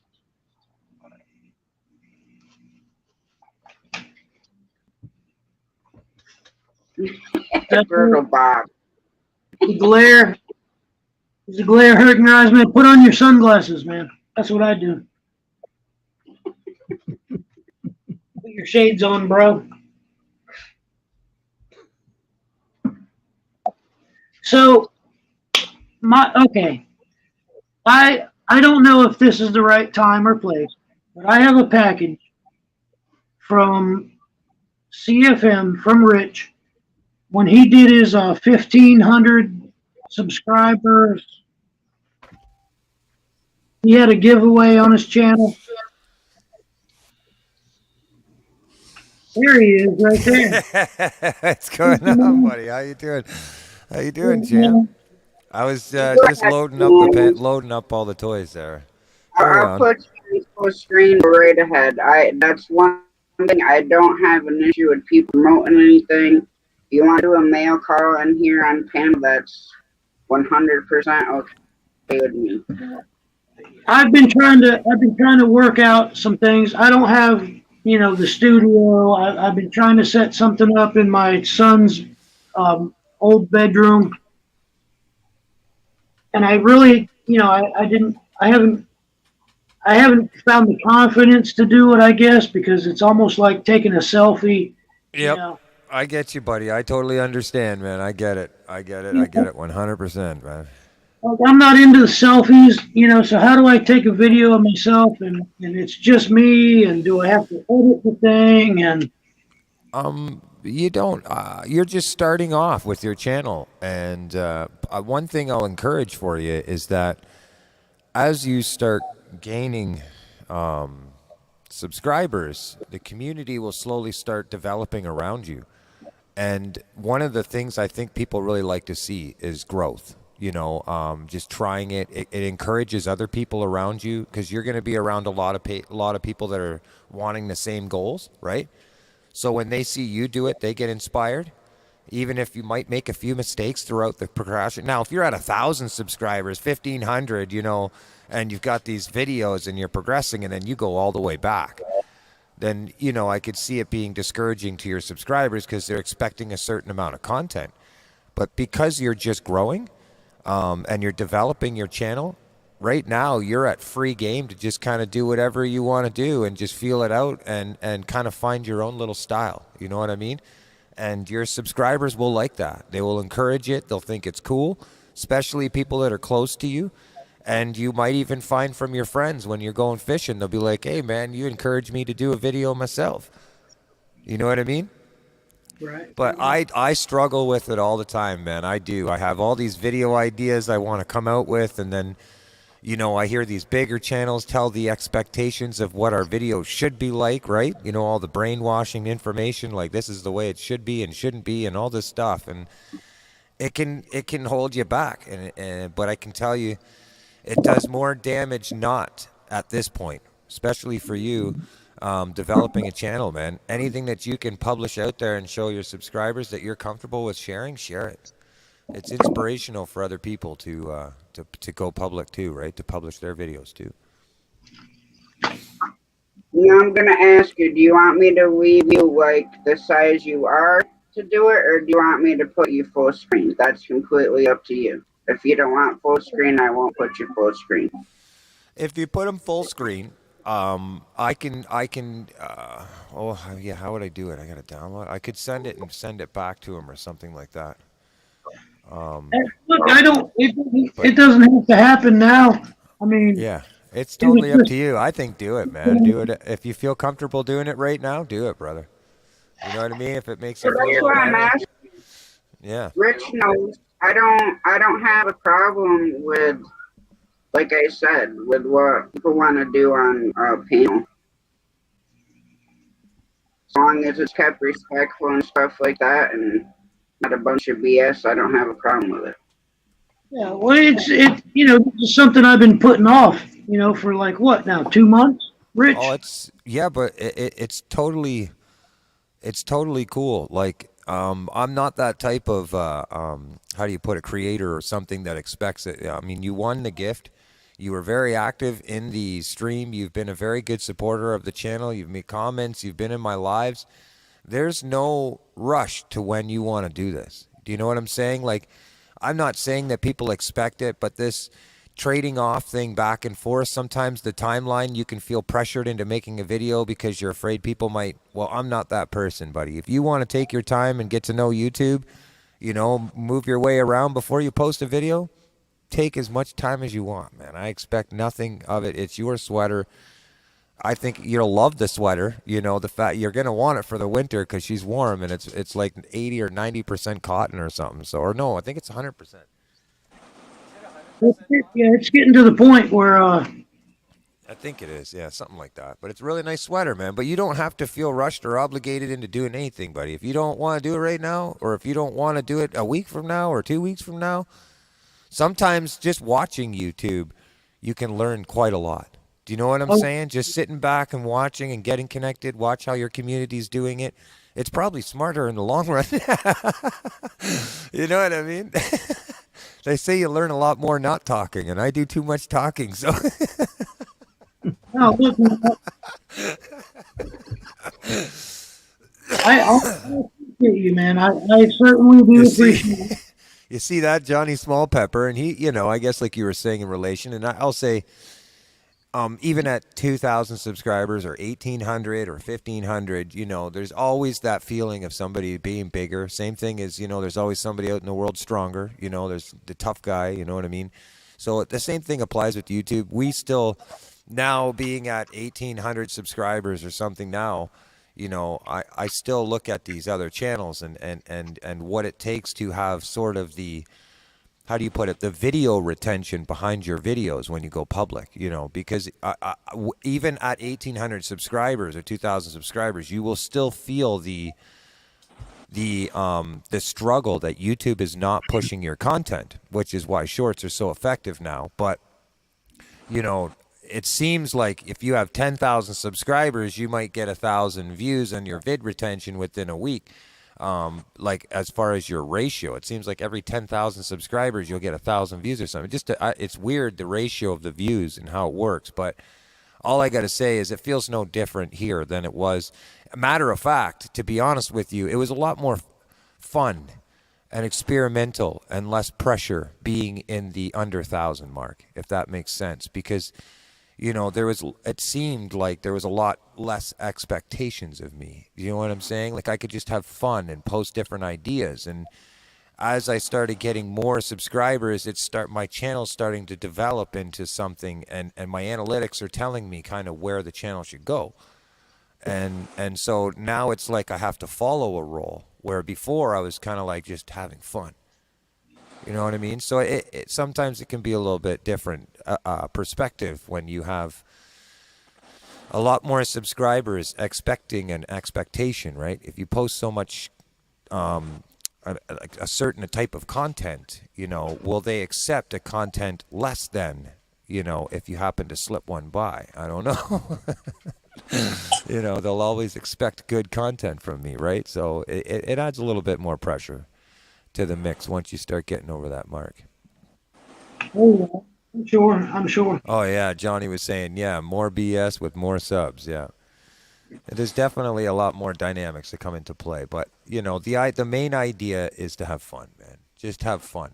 And since fishing is your thing, I think you'll have a lot of fun doing it. There is the frustrations, as like, oh, I need a phone. Now I gotta have a phone up in the air while I'm fishing, and the angle, it's got to be the right angle. Is it the right angle? Do you know what I mean? Like, there's so many elements with the fishing part of it. Whereas, sitting in front of a computer, you can kind of have that reliable one angle that people can accept because they can see you. Fishing, it can be a bit tricky. There is that bit of competitiveness where it's like, can we hear you right? Oh, we can hear outside. It's kind of windy out there. You know what I mean? Like, there's so many elements where people are like, the worst one is they'll go, oh, it's kind of windy in your stream today. Oh, it is. I'm fishing, right? Yep. I'm fishing, right? And then there's actually catching fish when you're out there. Yeah, exactly. Yeah.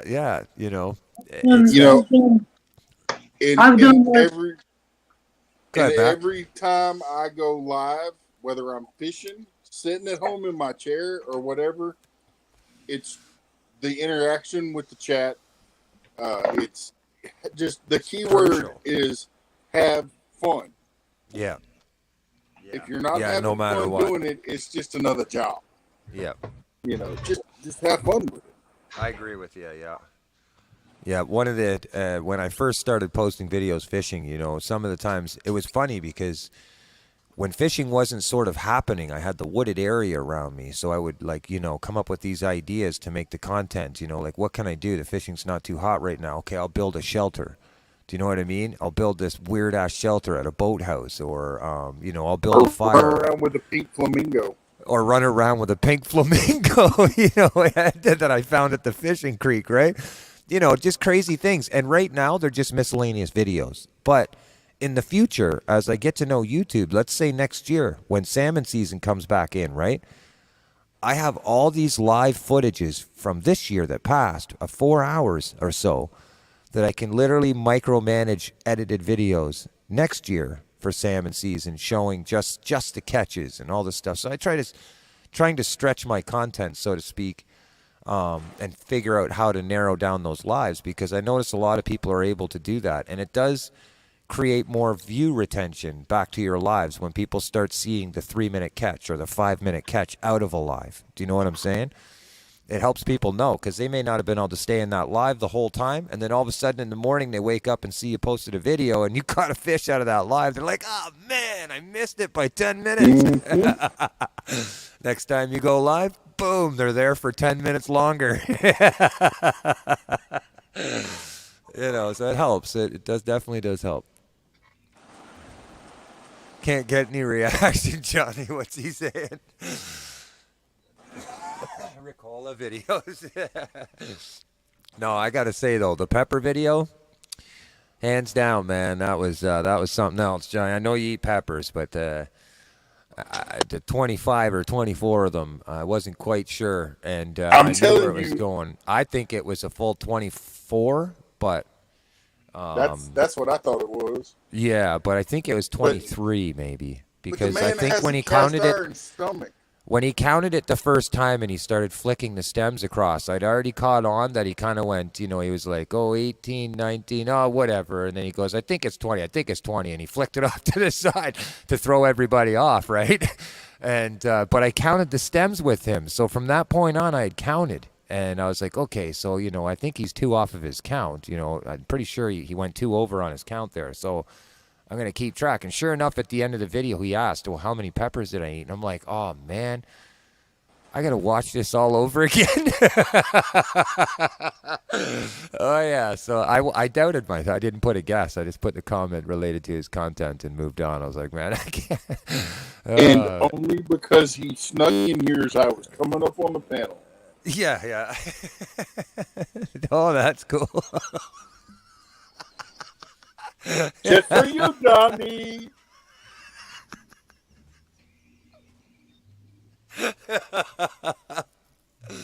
Oh, Janet Homestead, where you are? How you doing, sweetheart? And I got your name right. I practiced it all weekend.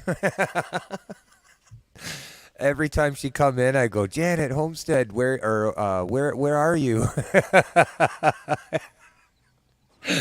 Oh, poor dear. She was just so patient about it. I'll be right back. I'm going to another beverage. Oh, boy. Hey, I did tell him that everywhere that I see him, if I'm on panel, it's coming out and coming on. Now we'll be pulling out the Halloween decorations. Now we got some pretty interesting stuff. Were you around last? Yeah, were you? I think you seen it last year, the Halloween special, Tasha. I had these alien masks and stuff, and when I talk, their mouth moves, the eyes move, the whole thing. It looks really, really, really cool, man. Like it's legit. It's the queen. Oh, there she is. Oh, what do you got? What are those? Are those donuts? Really? Hi, Judy. Donuts. You don't deserve that. No, she made homemade donuts. You, From he scratch. really doesn't deserve that. Just let them cool off to the side for a second, love. No, I don't deserve that. You want to come say hi to Tosh? Oh. Mom said hi too. I can't stay too. Goes, I it's can't. the queen. Hi. How is everybody? Hi. Hey, Big Mike. Tasha. Hi. Oh, Banana Z. What's happening? What's happening, Custom? How's everyone doing? Good. Good. Here. Yeah, I spent the day, well, part of the night here actually, making donuts from scratch. I had this craving for like Krispy Kreme donuts, and then I look in the fridge. I'm like, oh, I don't have eggs. What am I gonna do? Oh, I don't have milk, right? I'm like, oh, So I found like a Krispy Kreme copycat recipe that didn't require milk or eggs. So that's what I just made there. How's everyone Nothing wrong doing? with that. They look delicious. Thank you. I've got it like a mile from the house. You've got what? I'm sorry, bananas? Krispy Kreme. I have a Krispy Kreme donuts. Like I live in Florida. Oh, yeah, because So, you know what? I miss mine because I used to live in Richmond Hill and they had like a factory. So when the light was on, hot and fresh, you could come in and get a free donut. And I'm telling you that I put on a little weight then. I love those Krispy Kreme donuts. they've got the big neon light that they'll turn on when the donuts are fresh. Oh, yes. I honestly don't go there a lot. No, I'd find reasons to go by just to grab that hot and fresh donut.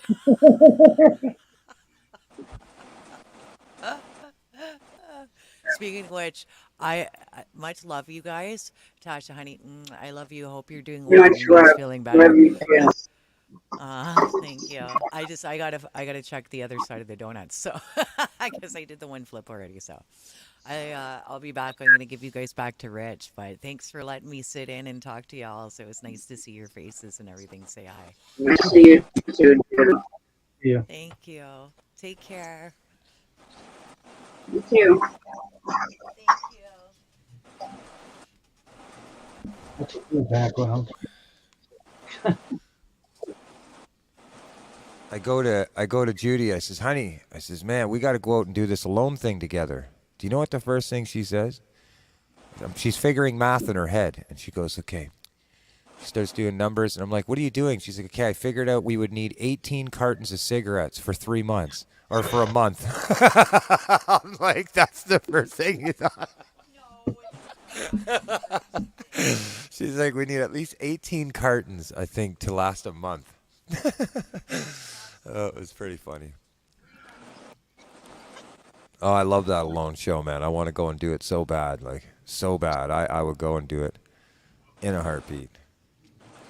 But I don't think they would approve with smokers and stuff. Mind you, I don't know.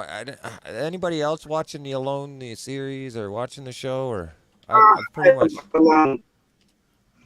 Yeah. I'm I hooked kind of on do it, man. it because medicine. If I don't have it, I could stroke out. So that's the one Yeah. medicine that I would have to have, or I couldn't do it.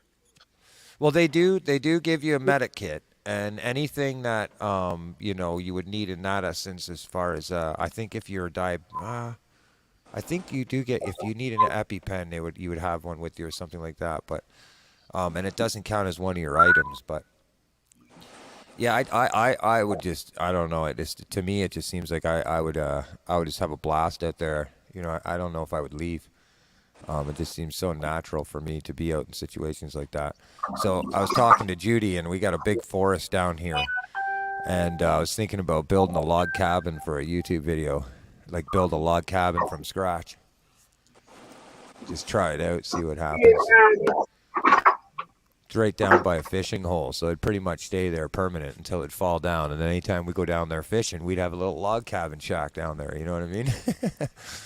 Yeah, it'd be really So good, cool. eh? What? Don't get... Oh, my computer, bub. Or that board. That's good. Here. You know what it tastes like? Funnel cake. Yep. That's what it tastes like, funnel cake.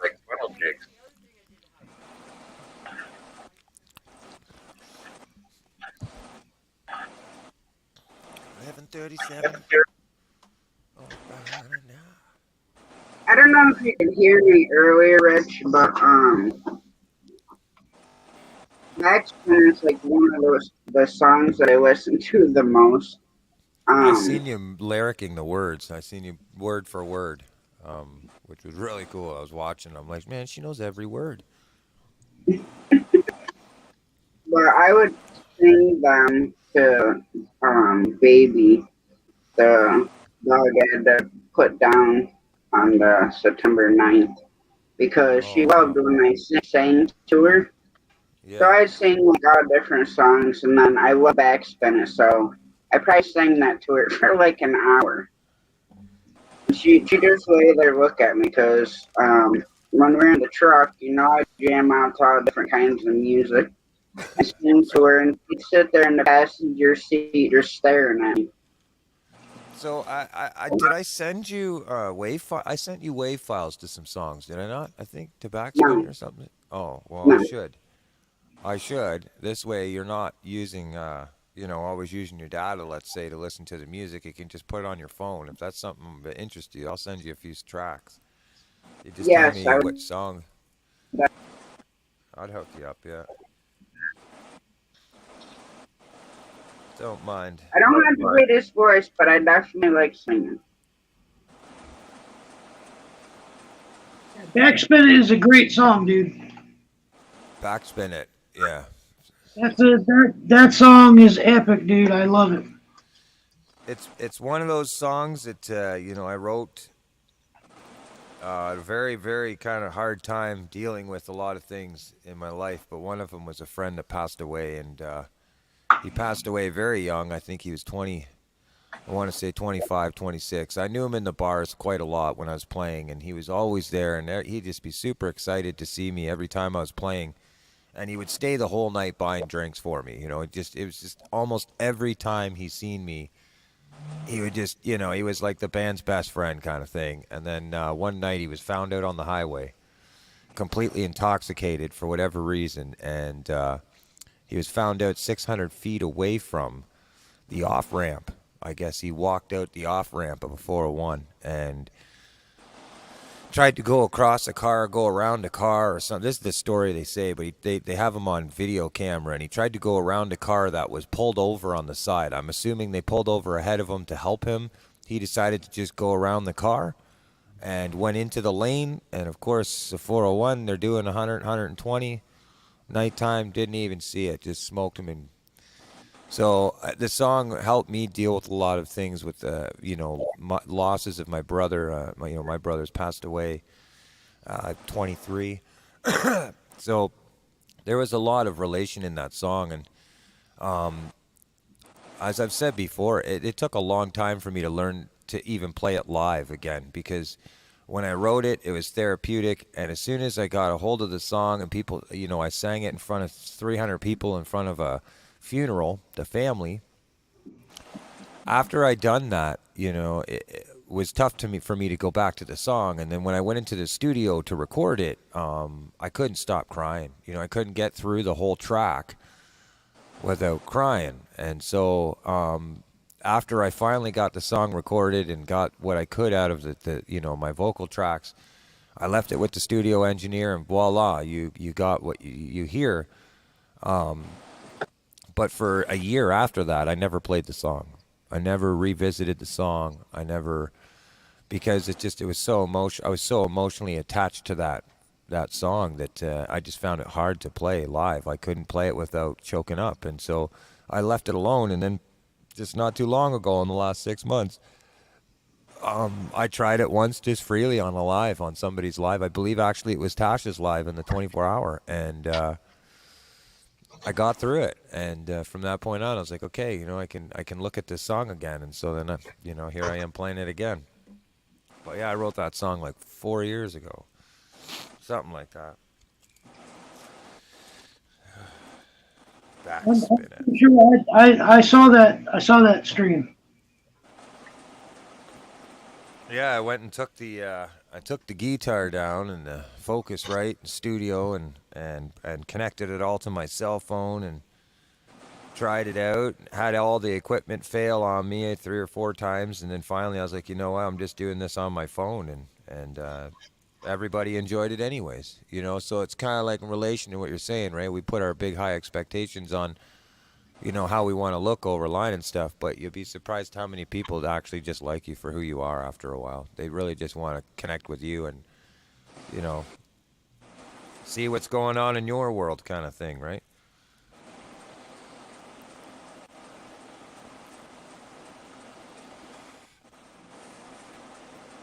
But yeah.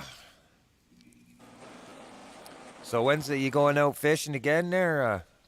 Banana Z. No, so I'm not saying banana now. Most times in a chat I will. What's your first name, my friend? Or a name that, if you don't mind me calling you that. I can say Banana Z if you'd like. I just, or you can tell me in an email if you'd want. Just say, hey, Rich, keep it personal. It's bad. Look, I dove into YouTube on some bigger channels. Okay, I dove in feet first, man. I jumped, and I did it. At first, I did it with my name, with my real name. I learned fast that people using the real name isn't the best thing. No, not usually, no. But I'm not scared. I don't have anything to hide. I doxed myself. I did. And I didn't get a whole lot of backlash.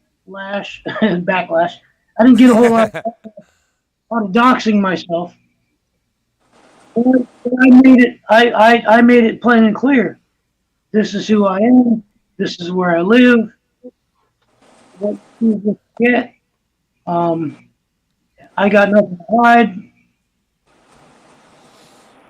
Well, the only thing I can say out of experience for myself, and this is why some people might have noticed that I become pick and choosy and I wait on sending mail and giving my address out.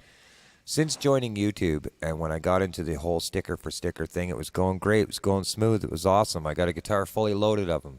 As soon as a few trolls might have gotten my address, guess what? I get probably 3 to 4 telemarketing phone calls from the States every day. Every day. Dude, it gets worse than that. I mean, and then now I'm not even going to tell you what happened when I had my address on my about page.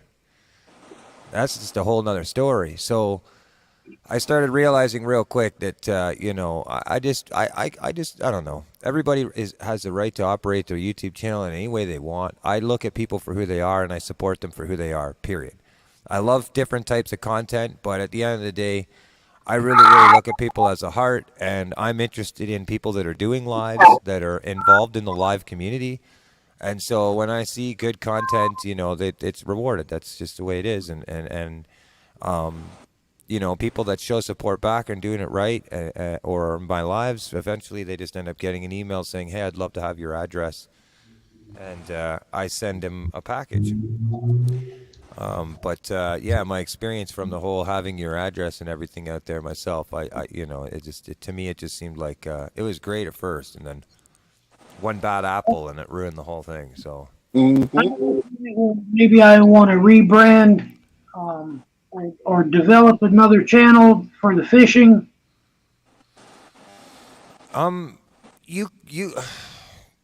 as I said before, because of where you're, the funny thing is when YouTube, when I got the 1,000 in the monetization, I started looking at videos, what to do from here point on. A lot of the advice, and take this as a grain of salt, like take what you want out of it, take what you can. But a lot of the advice, what I was getting from it was once you hit the 1,000 subscribers, it's then that you start realizing or focusing, narrowing in on what your channel will niche at. You know what I'm saying? Like what's the brand? But as you're having fun developing and just exploring YouTube, posting videos, a lot of the community base are going to be off of where you're hanging out. Do you know what I'm saying? Like, I mean, let's face it. I'd love to say that every person that's subscribed to me has watched all my videos and commented, and they really like my content, but it's not necessarily the case. And I'm sure any creator will tell you that. You might get 25 to 30% out of the comments that you do get or be related, if you're lucky, to the content that you're actually posting. Most of the comments from the community that I'm around is, hey man, I connected from this person. Hey, I'm a new friend. They didn't even watch my video.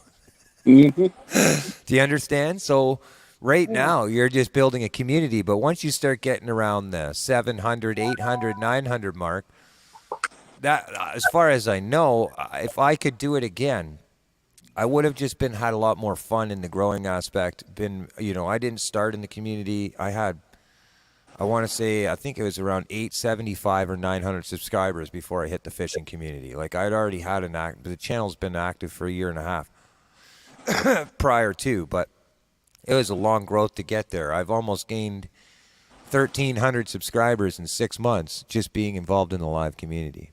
My analytics will show you that. It's crazy. So, it really does happen. But as I said, if I could do it all over again, I would have just focused on being a part of the community right from subscriber one. Just being a part, feeling out people's videos, getting to know who's doing what videos are being successful, what people's content's doing good. Around 300-400 subscribers, I'll start posting a few videos here and there. Just keep, that it might be of my fishing. 500, I'm sharing the heck out of all the community and people that are sharing the support back, not just anybody. And then by time at 700s, 800, I'm going to have a pretty good idea and focus on what is being supported on my channel. What are people watching? What are people engaging with? What are they commenting on? That might give you a better aspect of where your channel name will be, right?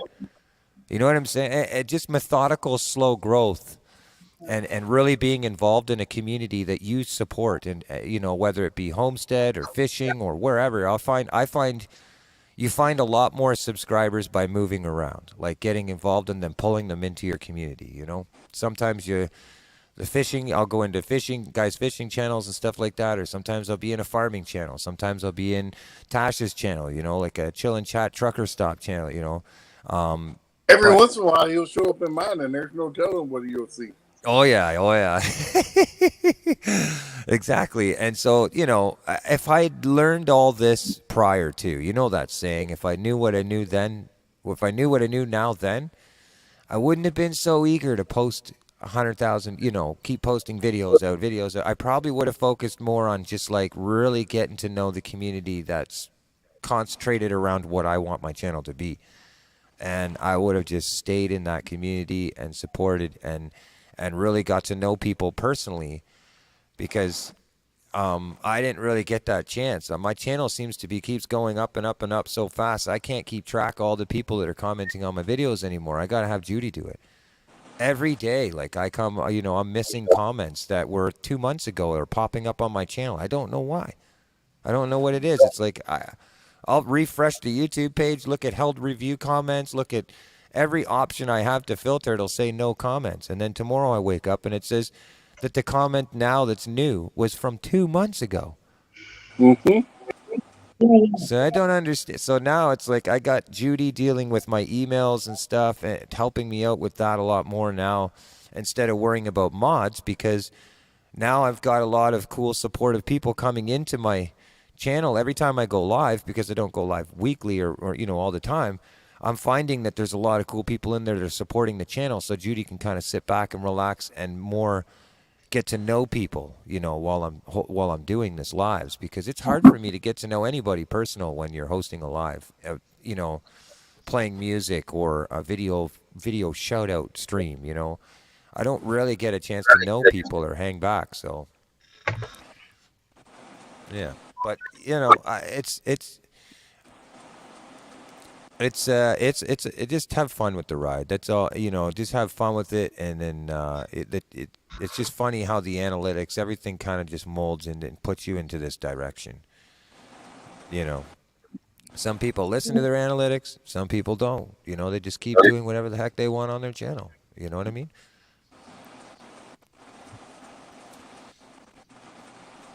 But yeah, I mean, you don't ever have to feel rushed by me, brother. You know what I'm saying? If you don't even have to do a video. One day, if I see you just wearing it fishing, I'm gonna be like, woo, be like a kid in a candy shop, boy. You know what I'm saying? That's just enough sometimes. But I want you to know that I'm so proud that, first of all, this is the first time I've been on Tasha's panel. This is the first time you and I have been on panel together. yeah. I've never been on panel with any of these people. Custom Screen Printing Wayne, is his name Wayne? Big. Yes. I've been lurking. I've been in and out. I've tried to be active, but honestly, I don't want to say I'm trying to protect these smaller channels from the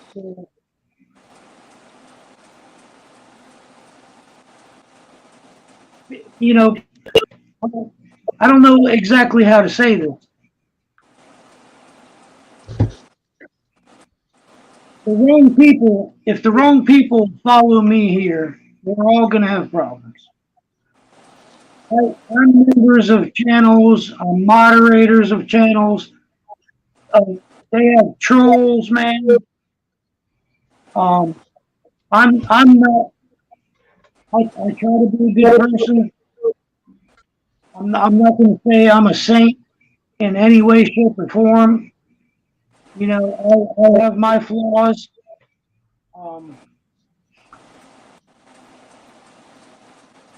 And I appreciate the small channels. I really appreciate the small channels. I do. These are good people. These are good people, man. And I don't want to flaw these good people with the antics and the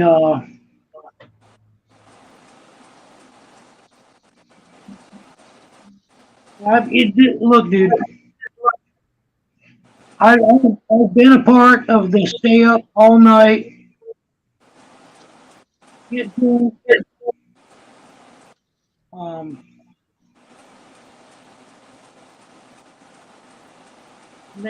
are some people in those communities that I don't want to invite openly to this community.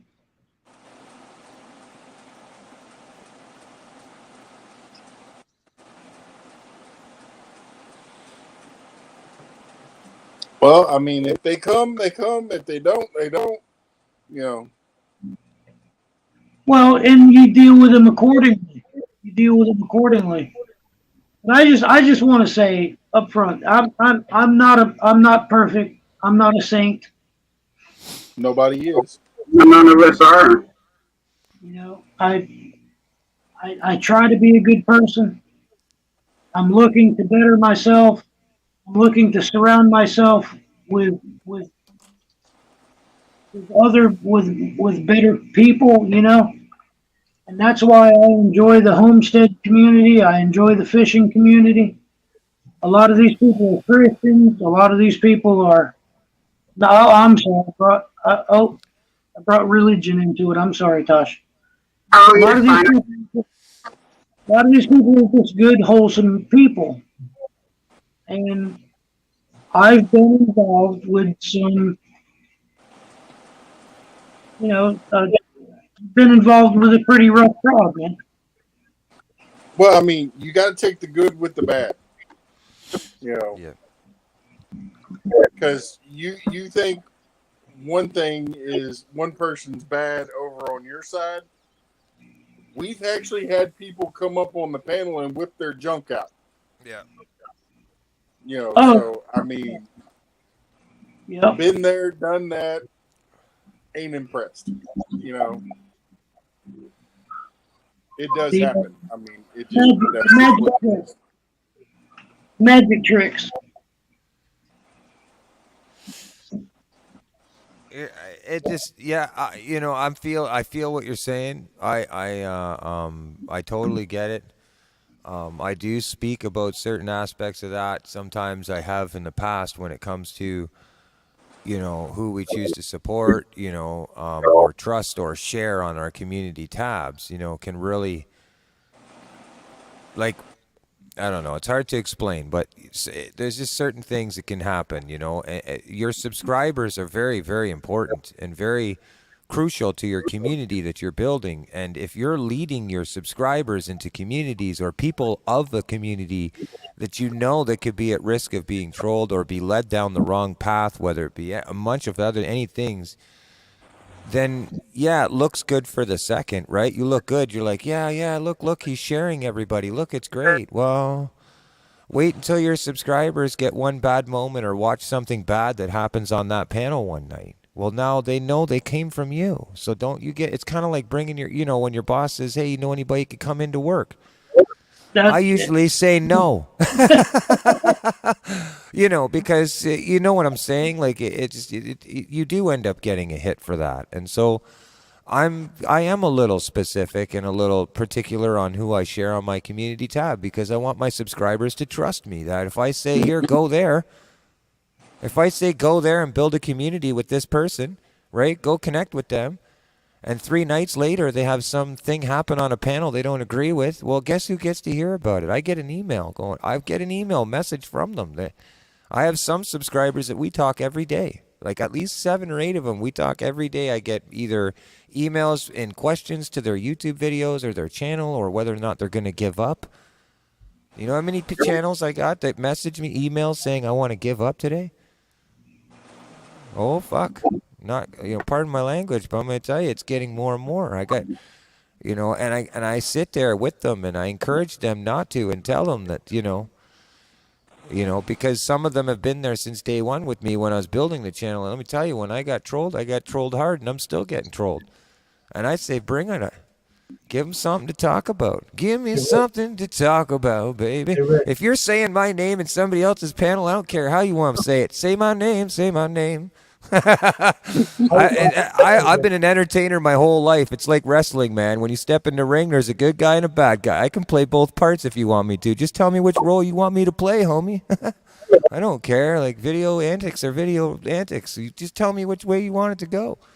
It don't matter to me because, views are where you get paid. You don't get paid for likes. So for monetized channels, if it's just the way it is. So it took me a while to realize that, though. I'll tell you that, because I was at a point in my life where, in my stage of it, where I was the same thing. I'm like, I just want to change. I want to start a new YouTube channel, and no, that's not going to happen. Not going to happen, because my analytics tell me that my channel is doing really well, and so if that's the case, then I'm doing good. So if I'm doing if I'm doing what I should be doing, then that's why the trolls are showing up. So, it's just, but I do agree with you. I appreciate that you take an element and that you brought that up and that, that is a concern for you. I think that's going to be a good quality for you when as you build a community around your channel. People are going to know that they can trust where you're going to send them next. Do you know what I mean? And so that's cool, man. That's a good quality, and I think that'll really pay off in the long run for your community. You'll see a lot more people stand than here, there, everywhere, coming over here, there. You know what I mean? Well, you said community. This is your community. Big Matt, Tasha. Oh yeah. Rich. Yep. You you have made me feel welcome here, and I appreciate that. And I do love Well, fishing. And you know, at first going to be my that wasn't going to be my thing at first because you know before I did maintenance and you know construction type things, and I was like, well, you know, maybe that's going to be the direction it takes. And then when I finished my name, I did the bananas thing because during the pandemic back in February of last year, I got involved with the Canadian truckers, and I sat for weeks, and I don't know where you fall on this, and I don't care. I didn't have any work to do. I sat here in my house for weeks on end with nowhere to go, nobody to talk to really, and all of a sudden on YouTube, I found the Canadian truckers in Ottawa, and I was like, "Wow, this looks interesting." So I started watching it, and I started developing. You know, started bouncing around from live stream to live stream. Found these live streamers, and I found several of them. And then one thing led to another, and that one led me to this one, and then there I was, man. I was like, I was knee deep in that freedom movement. We're calling it the freedom movement, I guess.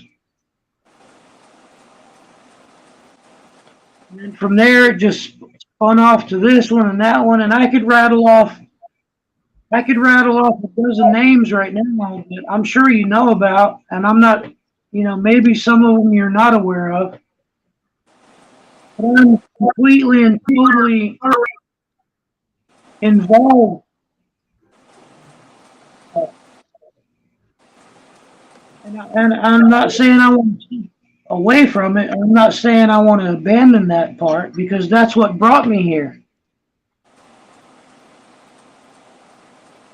And you know what? I'm gonna say it, man. Travel Fun 69. Tire Roasters Garage. War Campaign. I could go on and on and on and on. This one led me to that one, and then Travel Fun 69 started having this thing called Beers and Cheers. And that's where I made my first.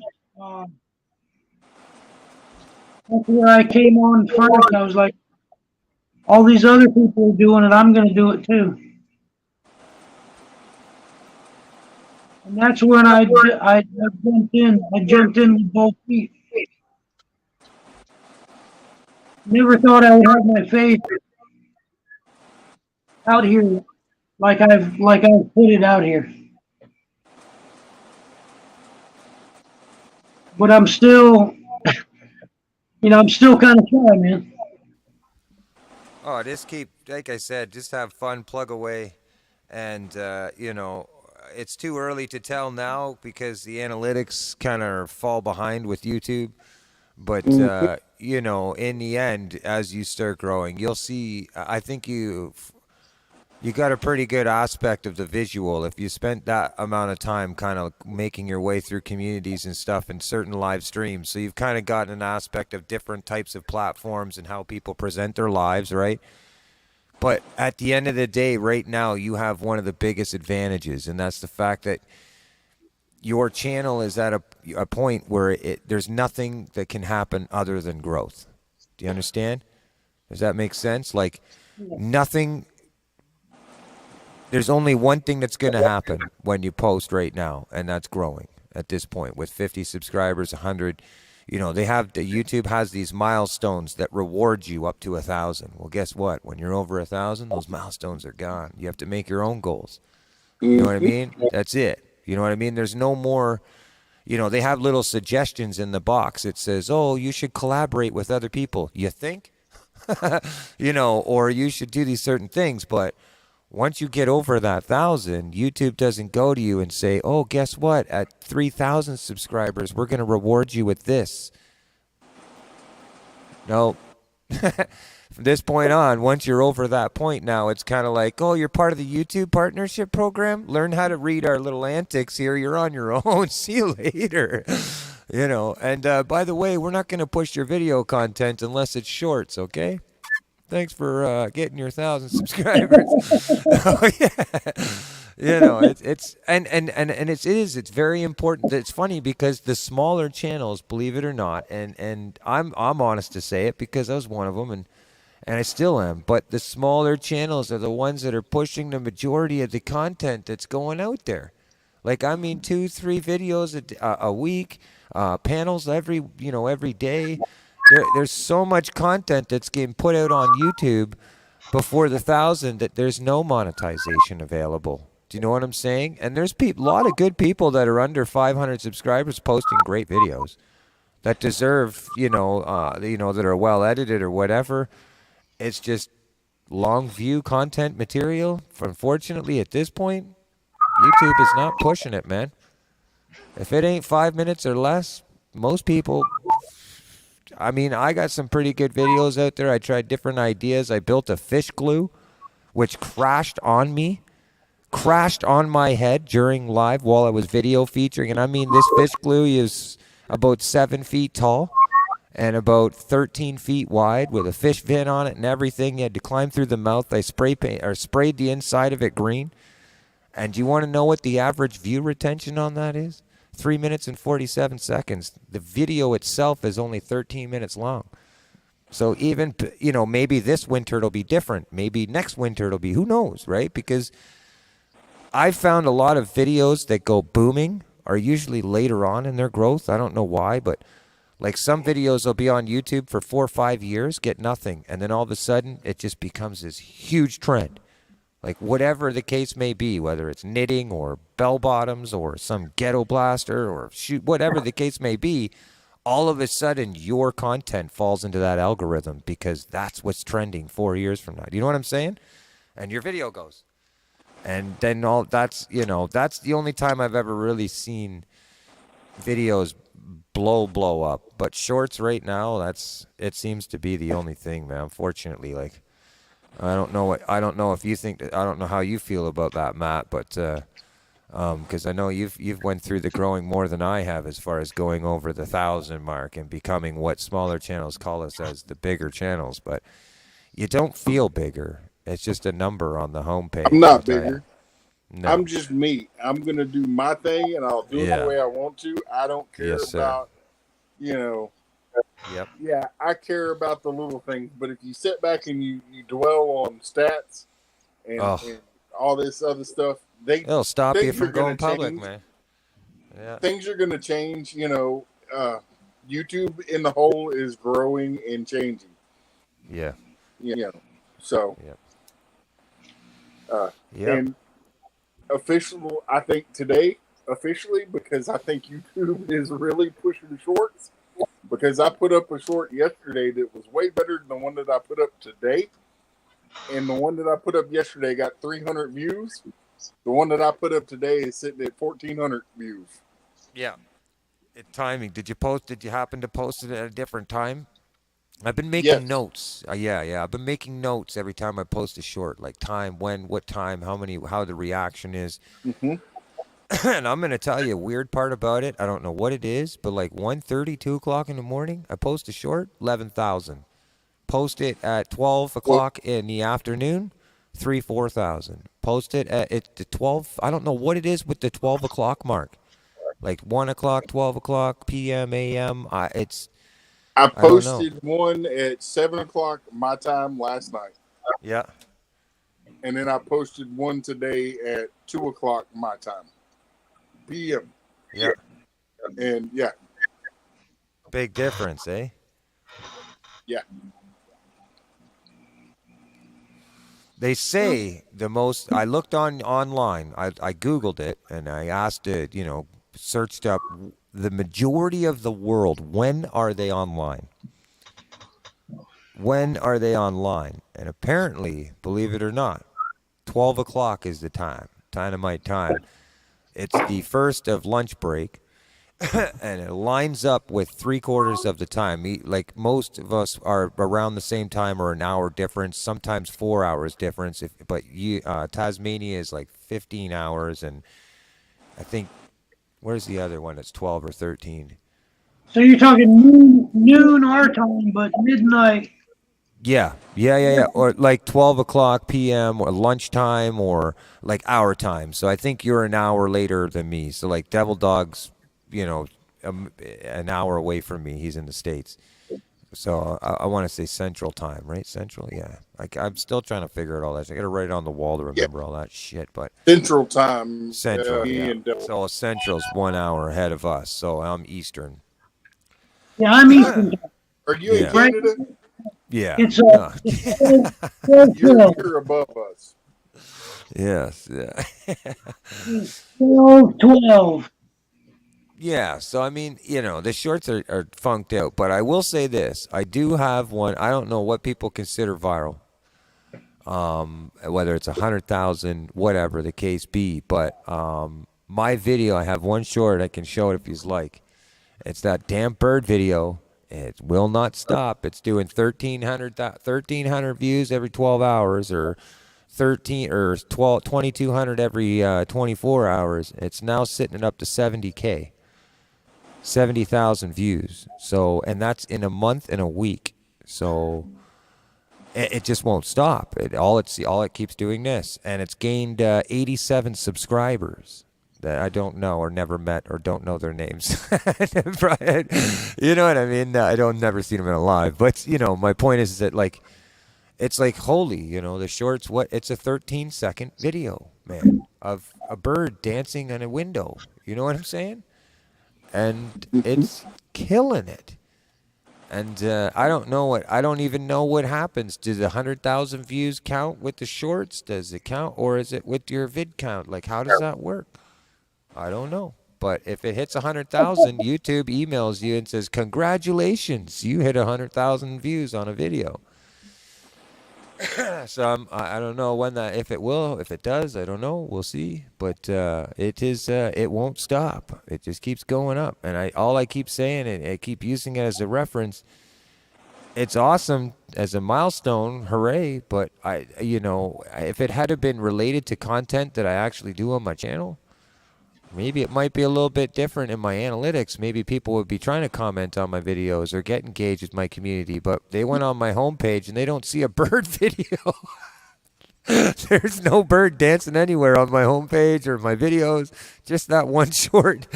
So, it feels like a dead dud. I wish it was a video of, me playing a guitar or catching a nice fish. You know what I'm saying? Would have, it would feel a lot better, but just a random bird we seen on a street that dances and talks, and I happen to have my phone up in here. So, great video, it was fun, but to me it just seems like a dead bud, How random is that? And then it goes that far, Yeah, exactly, man. I'll be honest, I don't see, unless you're like a huge channel with a big backing behind you when you first post a video, it's tough fishing, man. I see, 4,000, 5,000, some 10, facts of fishing and stuff like that. After a couple days, they'll get up around 11 or 12 or a few other big fishing channels when they load a short. But I don't see like a lot of fishing shorts hit 100,000. No. Do you know what I'm saying? So it's a little tricky. Let's be honest, like watching people fish is like watching people play golf, I'm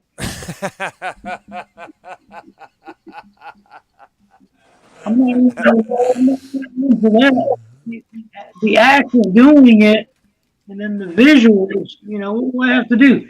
I've, people are saying, you want a video, you have to, shoot fireworks out of your butt crack. Try this next time. I'm curious. You both can try it since you have kind of different communities and different things. But I want to do one with a thumbnail of just the rods set up on the tripods, cast it out, and just put the name of the thumbnail. Put, watch my rods, I'll be right back. Right? And you're not in the video at all, right? You don't say nothing. It's just like a fishing, that's it, man. You're going to see the poles. You're going to see me get it. But like that, and I think it'd be funny, people come in and be like, is he really by his rods? Like, I don't know. Watch my rods. I'll be right back. People watch things that you wouldn't expect them to watch. Like, I don't think I can do it, but I've been to, like a work stream, I stand at this, I stand at a pneumatic press. It's a pneumatic brake press, industrial. Crush things. Yeah. I just bend parts and stack it. But sometimes we have to bend, a couple thousand parts. And I get in this rhythm. Yep. And I'm just bending and stacking. Some people find that healing, I guess. I don't know. Yeah. It's like watching dominoes fall. Well, one thing I'll say is like if you can see, anytime you go to look at a channel, and you see a content and you see some view retention on there, go to their about section and see when they first started their channel.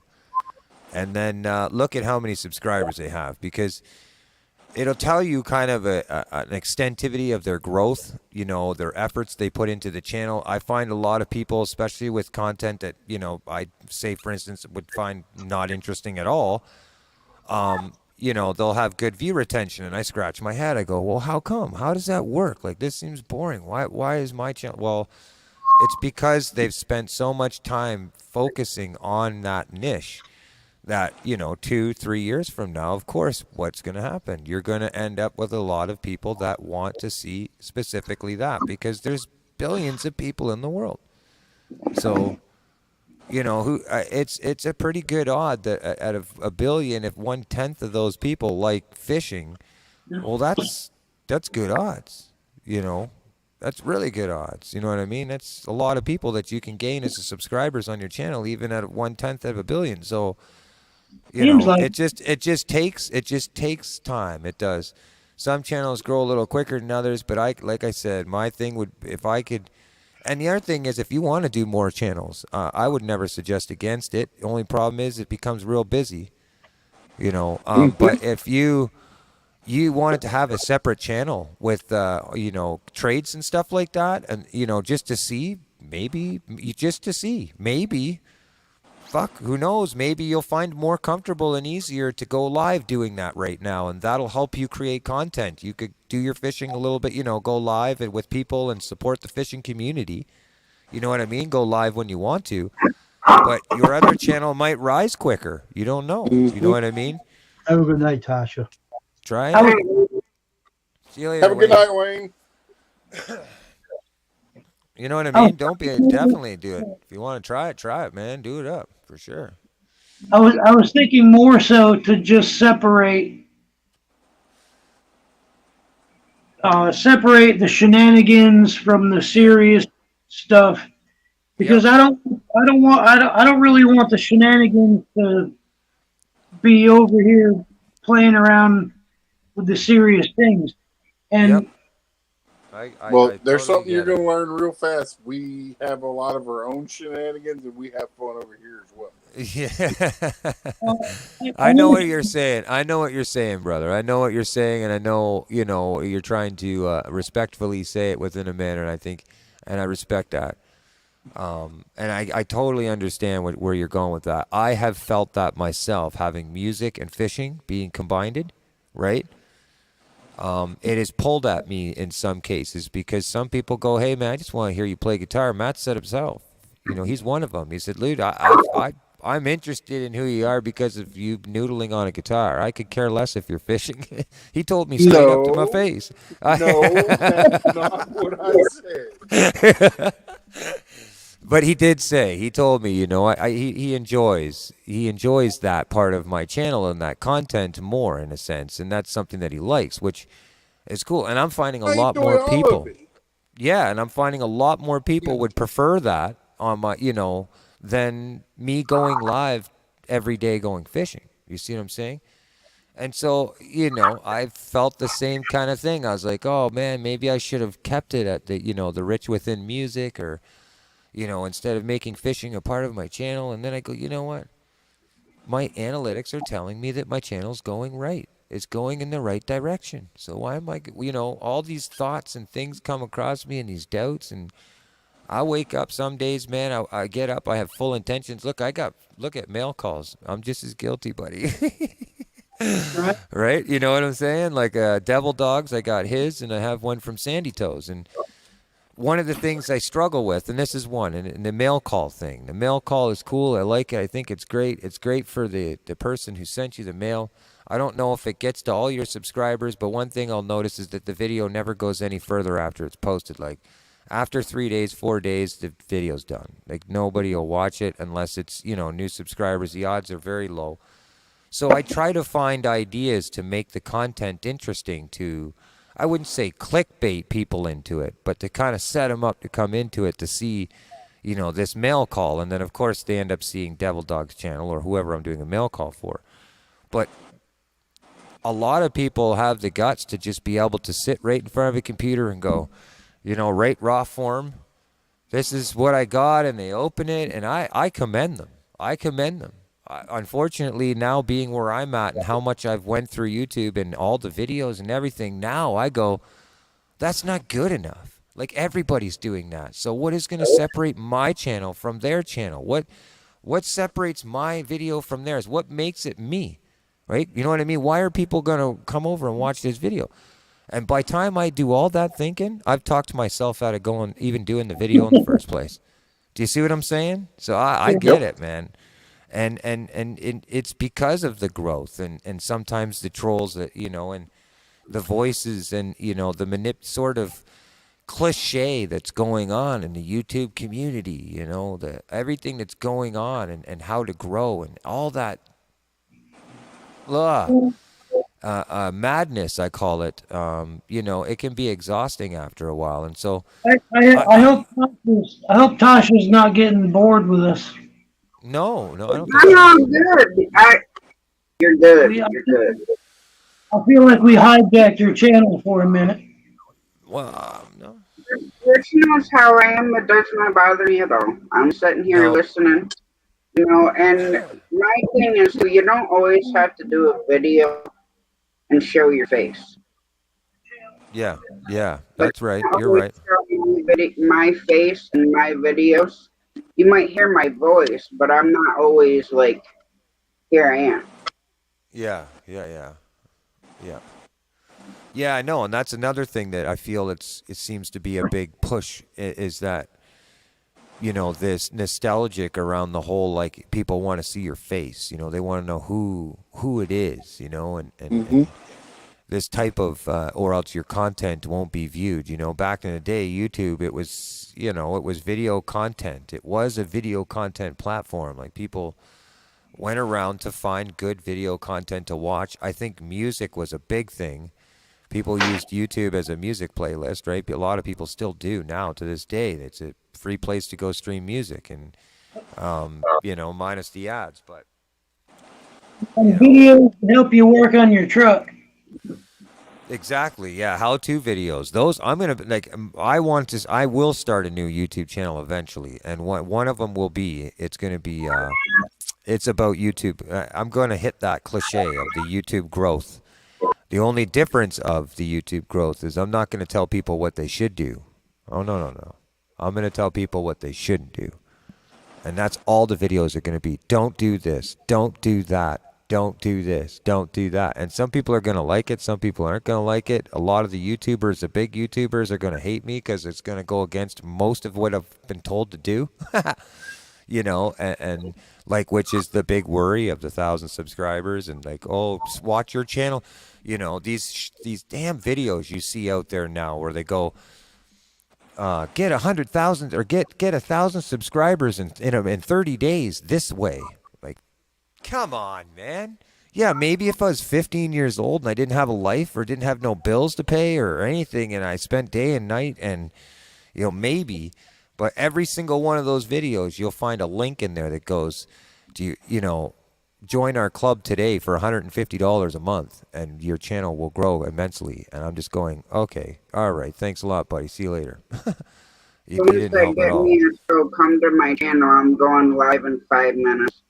Then Oh, you go over there, and it's the whole, oh, well, if you spend $5, I can get you 100 bananas. And, oh, if you spend $100, I can get you 4,000 subs and 4,000 hours and all this other BS. Yeah, get away from those guys. Get away from them. Don't even. How is it even, like, I don't even know how to get away with it, to be honest. Okay, well, here's how it goes. Okay, first of all, they have a program. It's a program. It's in the blacklist. It's a YouTube blacklist program. I was advised of it when I first started joining the community. It was advised to me in a sense, and I took a look at it. And there's a few programs that do it. Here's how it goes. They open up a Google account. Okay, and they pay for subscribers, and overnight they can get 100,000. If I put $200 into a channel tonight, I pay for 100,000 subscribers. By tomorrow morning, my channel will have 50,000, 60,000 subscribers.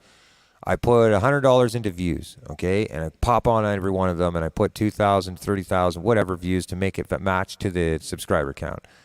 Within a week, after I've spent $350, I go live and I start offering bananas. In one night, with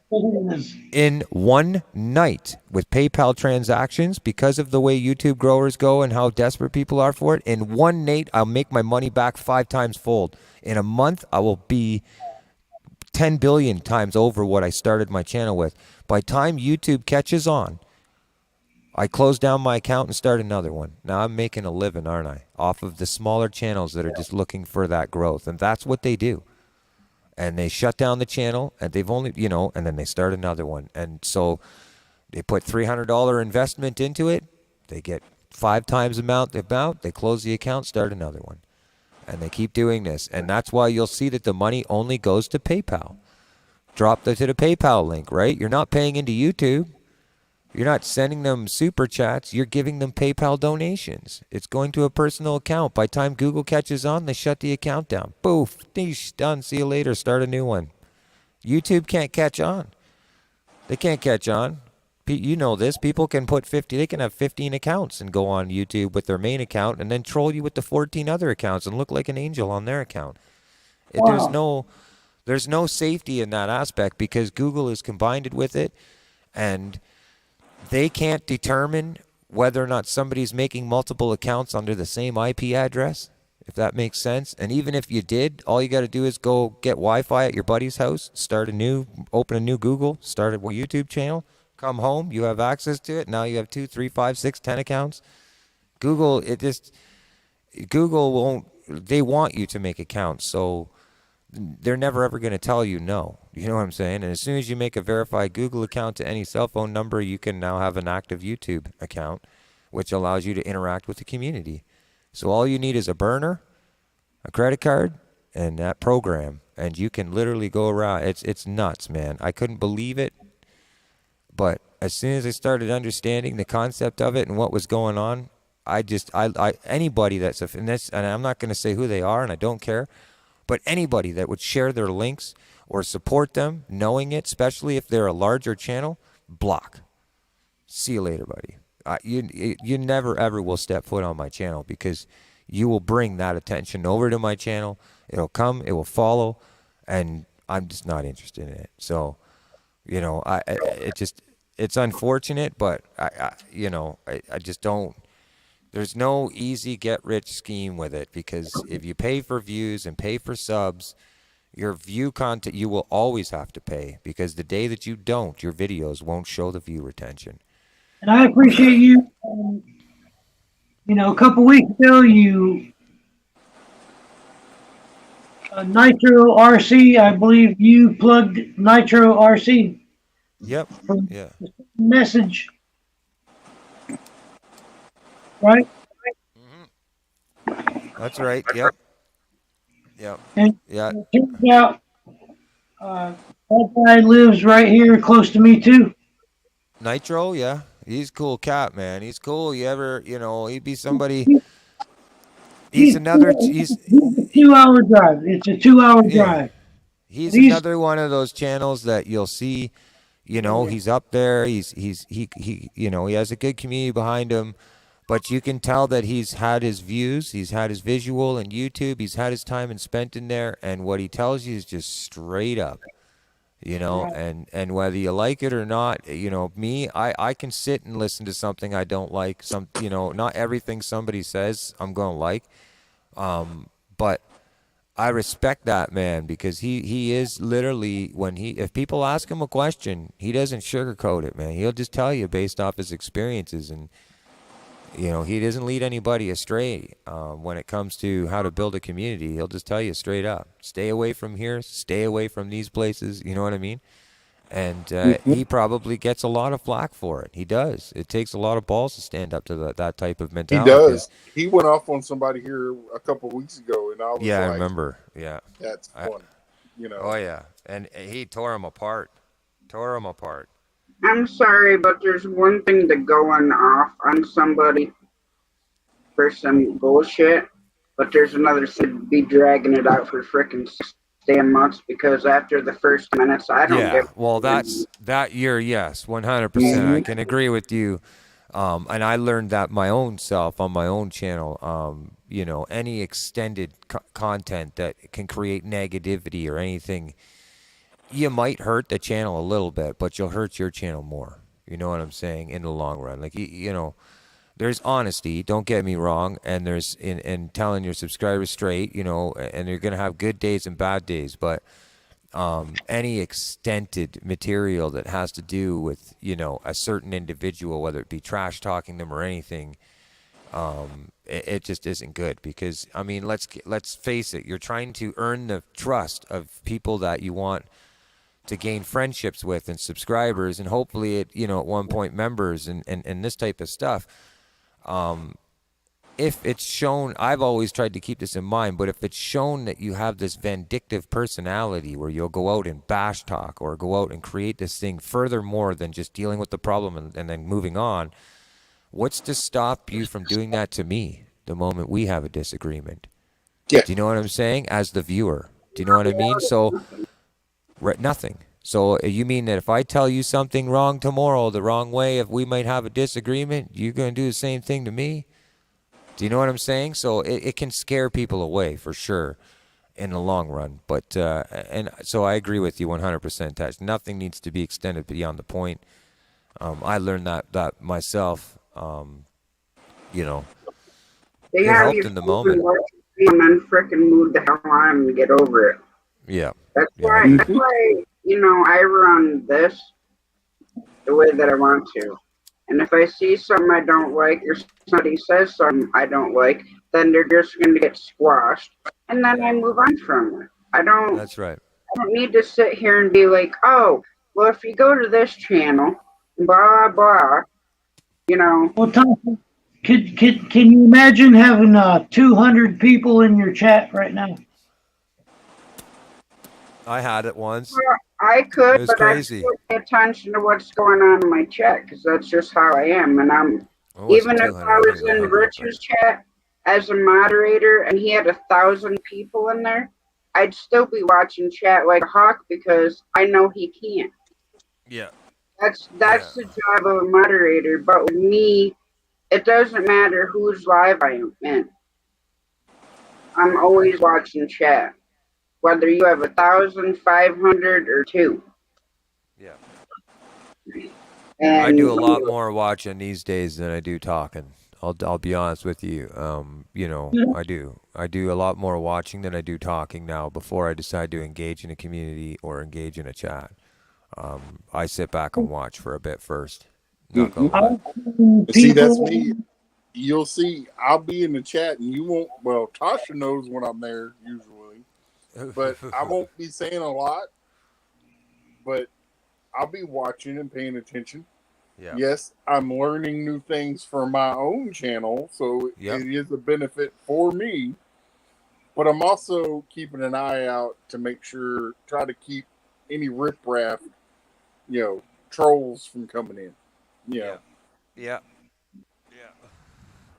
I mean, I know a few people were around when I first started playing guitar and stuff, and I didn't have any of these toys, man. I was playing with a phone, my old phone, or actually was my laptop at the time, with just my guitar on the back of the trailer, and there was a few streams where a big channel shared me out. They seemed to be on board with it or whatever the case may be at the time. And they shared me out, and the chat went up to like 80 people or something like that. And it just, I had no time, what do you call it? Like a delay on it, a time pause between chat or anything. I guess, you can control on YouTube 1 second, 2 seconds, 3 seconds before people can chat. Well, I didn't have that. And so, I mean, there's no paying attention to anything that's going on in chat, man. You literally look over, you could have a seizure. Like, it's just going, like, it was just nuts. And it set me back a bit. I was like, whoa, hold on a second. So, like, what kind of channel do I want? What is my goals? Like, I want longevity and strength and quality of having a good community.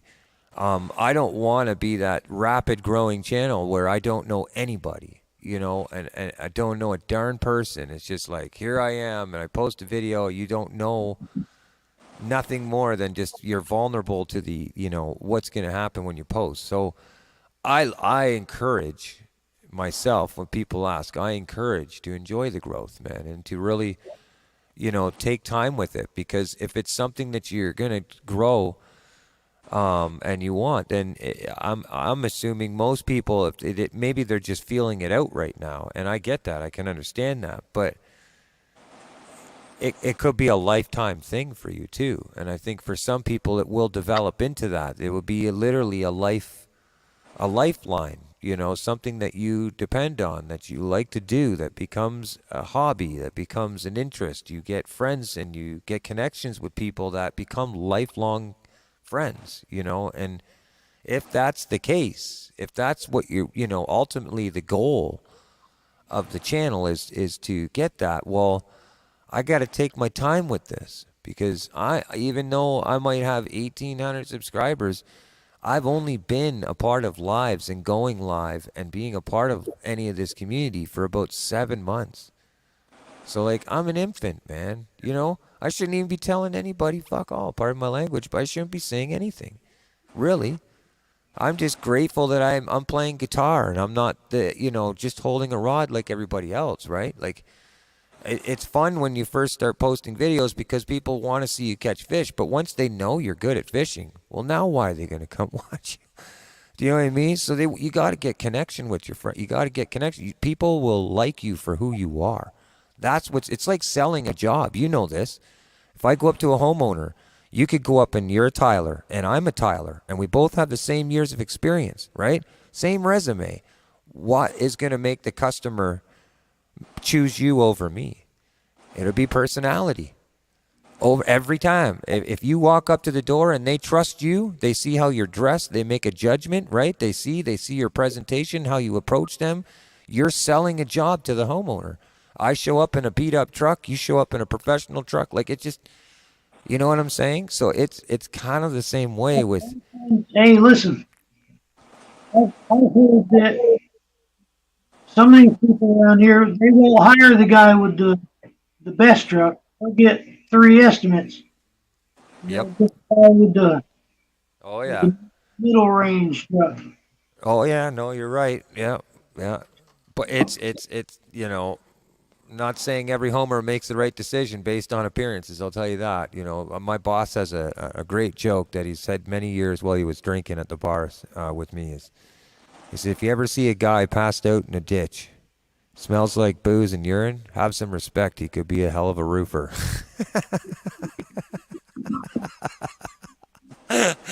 You know what I mean? And so the joke is funny, but it's true. You never know who you're meeting or what quality a man has just based on what he's freaking wearing, right? You don't know, right?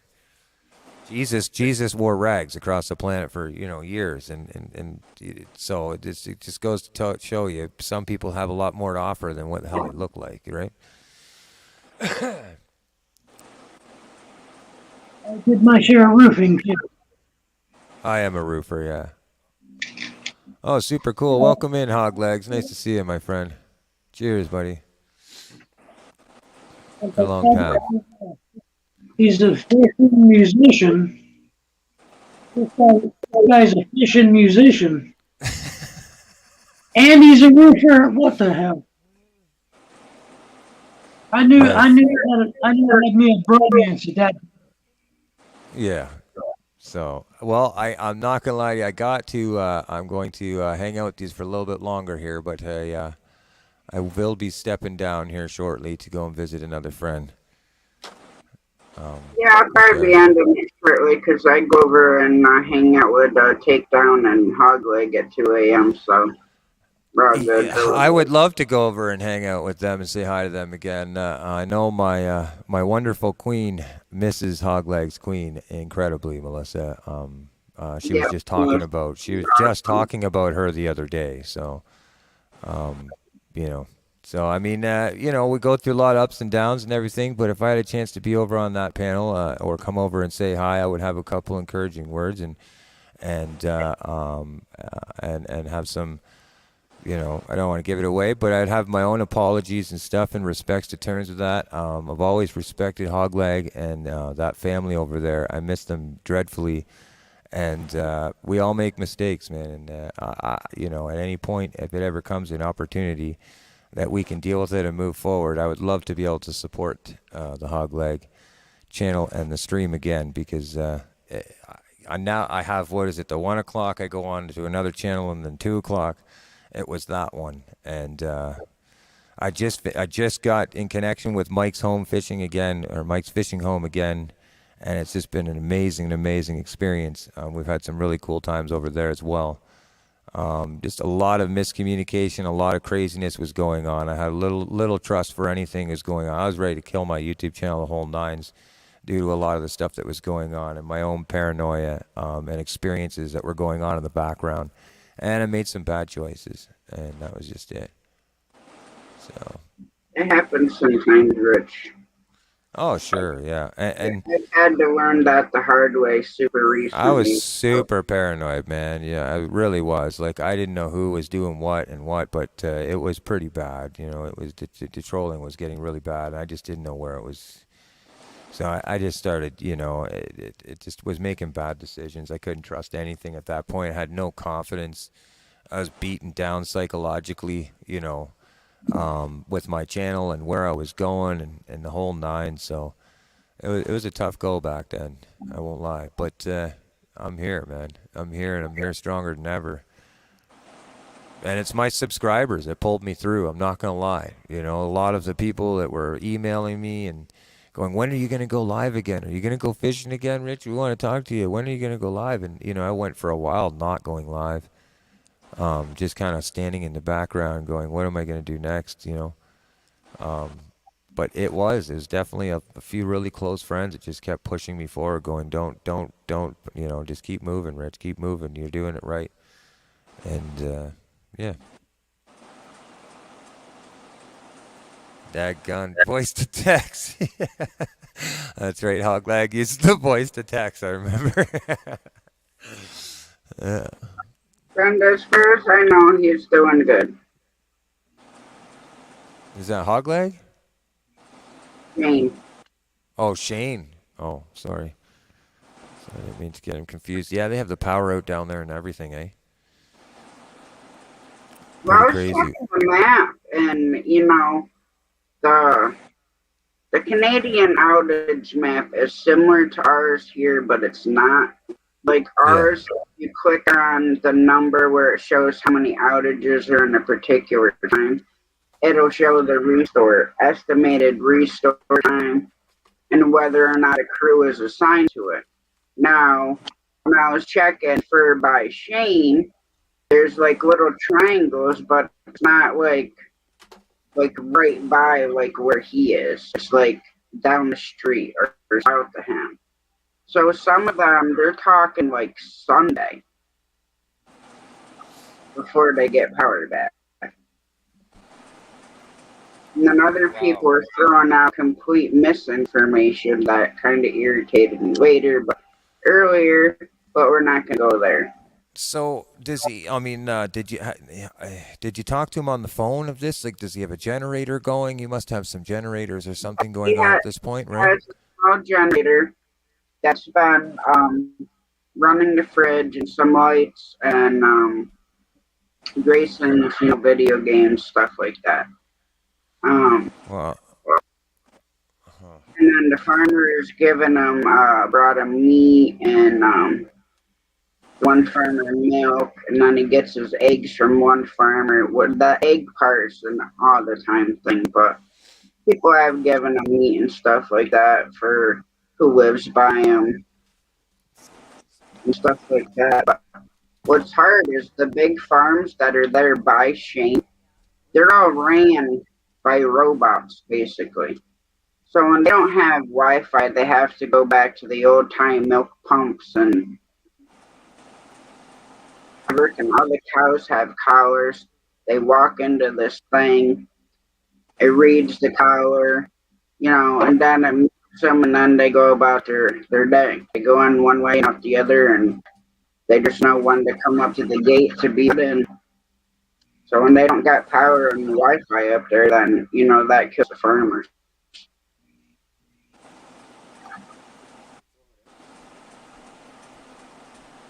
And Banana, I would not worry about you do you know what I mean? If you want to come in and say somebody happens to come in that's a certain type of way, then I'll make my own decision as to what goes on with that person.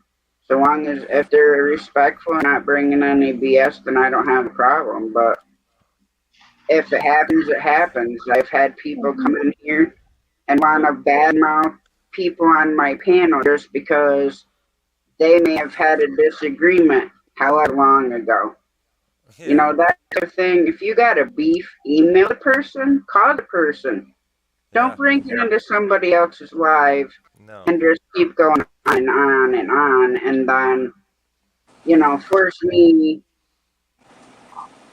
to delete comments because, if I'm in somebody's life and I'm in chat, I'm there for whoever's live it is. I'm not there to bring my personal feelings into their life and make it awkward and uncomfortable for them. Yeah. But like I said, you come Rich's or Big Matt's or whoever's, and it's up to their mods and them if they're watching the chat. You're not responsible for who comes with you or may be in at the same time you are. So I wouldn't worry about that. I understand what you're saying, but I still wouldn't worry about it because whatever they do is not a reflection of you. You're always welcome in my chat. I don't care if anything gets out of line because I got top one and bottom one as mods on my channel. So all I got to do is say, hey, Tasha or Rich, get rid of that junk. Oh yeah. I sit back. But the way I've said it, and I said it straight out, and this is the way it is. If you're blue for a reason. Whatever decision you make throughout that channel, that chat, I trust because I've said my rules out. I've told people what I want. Plus, there's an immense filter of words that I just do not appropriate. I will not approve on my chats, like swears or anything like that. I spent a length amount of time putting filter words on there that will, basically show my mods if they should approve it or not. And I mean, it just so that people know, for a while, this is what the rules are. There is no happy medium. This is it. That's all. And if my moderator puts you out, I'm sorry, man. I'm not even going to discuss it. I'm trying to focus on giving my content out, whatever it might be, whatever's going on the panel. I am not concerned about if my moderator did that, then I stand by them until after the stream, and that's it. You know what I'm saying? Because I probably likely didn't see the conversation when it first started. It's hard for me to make a decision based off of the last 2 seconds of what I see in the chat, unless I roll back and see exactly how it all started. I can't make a decision, but I will tell you that I personally, Tasha knows this. I tolerate nothing, nada. Like, she has full permission. If anything comes out of line, if somebody, and it doesn't even have to be directed to me, if it is anything that comes into content, even a bad joke, a terrible joke that might just be like a passive aggressive way of coming off like a dick, but you don't want to seem like one, that's the first warning. That would, your comment's not going to be viewed. And then the second time it comes across, you're just getting the boot, and then the third time you won't be back on my channel. That's just the way it is. And I've said that. So, but since I've done that, and I've laid out the rules, I went live. I told people this is the way it's going to be, and I need some moderator help.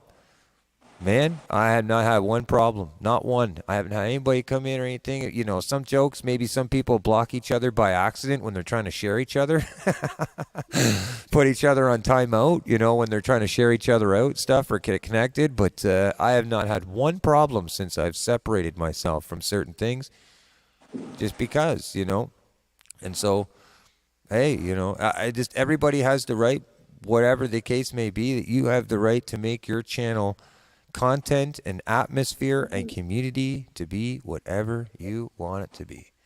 Can I tell you a funny story? Sure, I love funny stories. Oh yeah, before you do, Hogleg, check it out. See, buddy? Just wanted to show you. Still got it sitting up on my mantle, man. So, go ahead, Vanez. The funny story. Are you reading this from online? Yeah. Look, I got my laptop right here, and I'm looking. Yep. I'm trying to monitor us on the laptop. I've got someone else going on up here on my big screen, and I'm on my phone. I have 3 devices going on at once. That's awesome, buddy. Yeah, I do have a funny story. I do have a funny story. Okay. All right. I was being pulled so hard one night.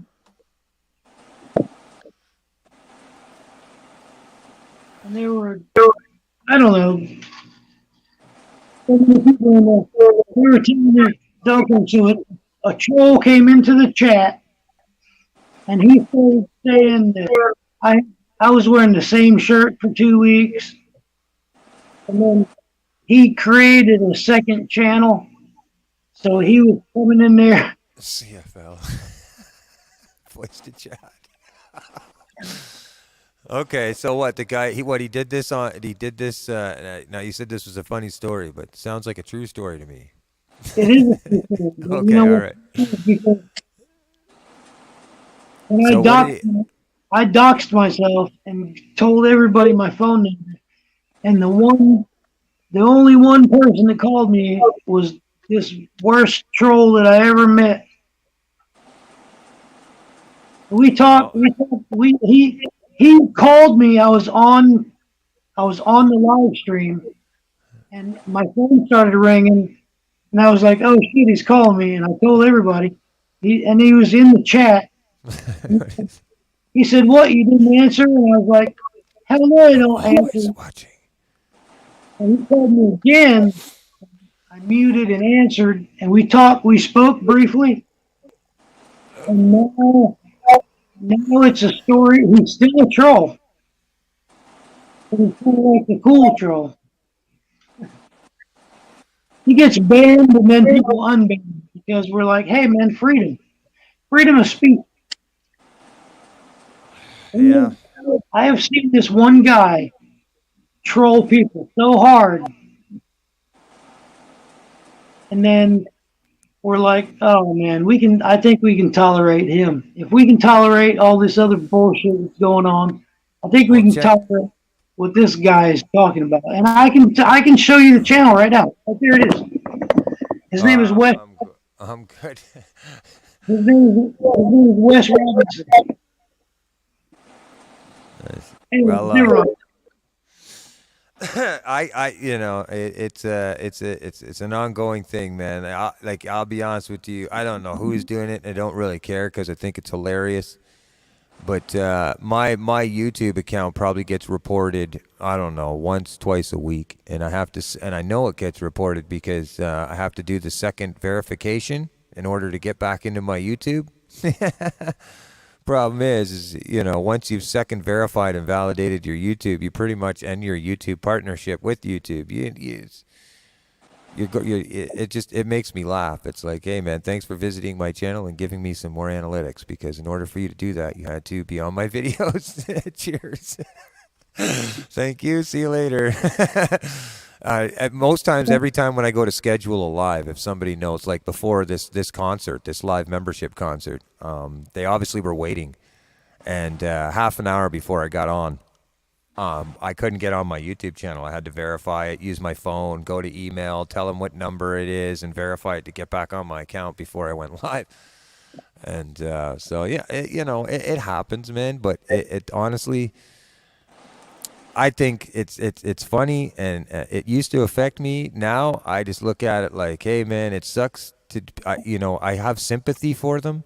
I really do, in one sense, because the amount of effort that it takes to spend that much energy on negativity, pushing it forward on people, it must really suck to go to bed at night and be left with your thoughts when you're not on computer. I don't want to be that person, because they must struggle thinking that way with themselves too. It must be some type of psychological mind thing that encourages people to carry and do this. But whatever it is, I think they're probably suffering worse than we are.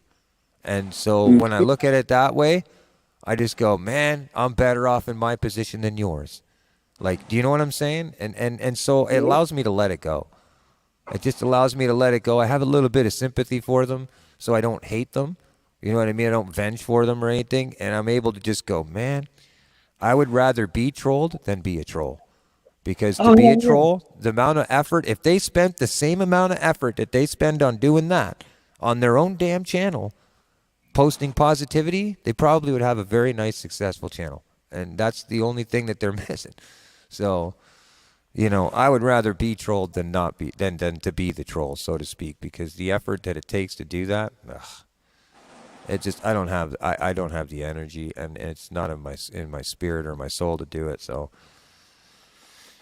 but it like I said, it the more you rise, the more it seems to be around, and it's in every community. It doesn't label a community, and it doesn't make a community bad because of one. I mean, even an apple that grows in a field, man, there's bad apples that grow on the field too. You know what I mean? On a tree, it doesn't mean that 3/4 of the rest of the tree isn't good. So, and some people use the bad apples and make pie anyway. So, you know what I'm saying? There's a way to work around it. So, but I wouldn't let them encourage or even let them affect you at all, man. Redbird Farms has a question for you, Rich.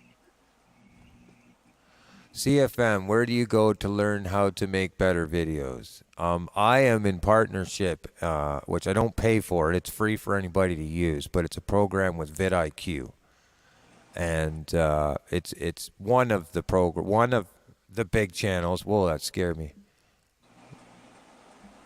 I got another stream shot happening here. Hold on. But I can show them there. There's a few big channels out there that, how to make and stuff like that. And I watch some of the videos. And I listened. When I'm at work, I put earphones in. And I listen to YouTube seminars and stuff. And people talk to me. And I take what I want from it. And some stuff, it's ridiculous and redundant. And just, too much pressure. And I just think completely against organic growth. But there's a lot of good stuff that comes out of those how to make your channel better kind of videos. And I just take what I can out of it and just leave the other stuff behind. But vidIQ is one that really worked with me. And then Nick Newman, I think is his name. Let me make sure here. But I just, yeah, I do a lot of listening, man. I'll be honest. I do a lot of listening and a lot of watching, you know, and spending a lot of time on people's other channels and seeing what's working for them. One thing one thing I'm finding trending right now in communities is intros. You know, a lot of people like to have that little bit of an intro to kind of get people settled into the stream before they go live.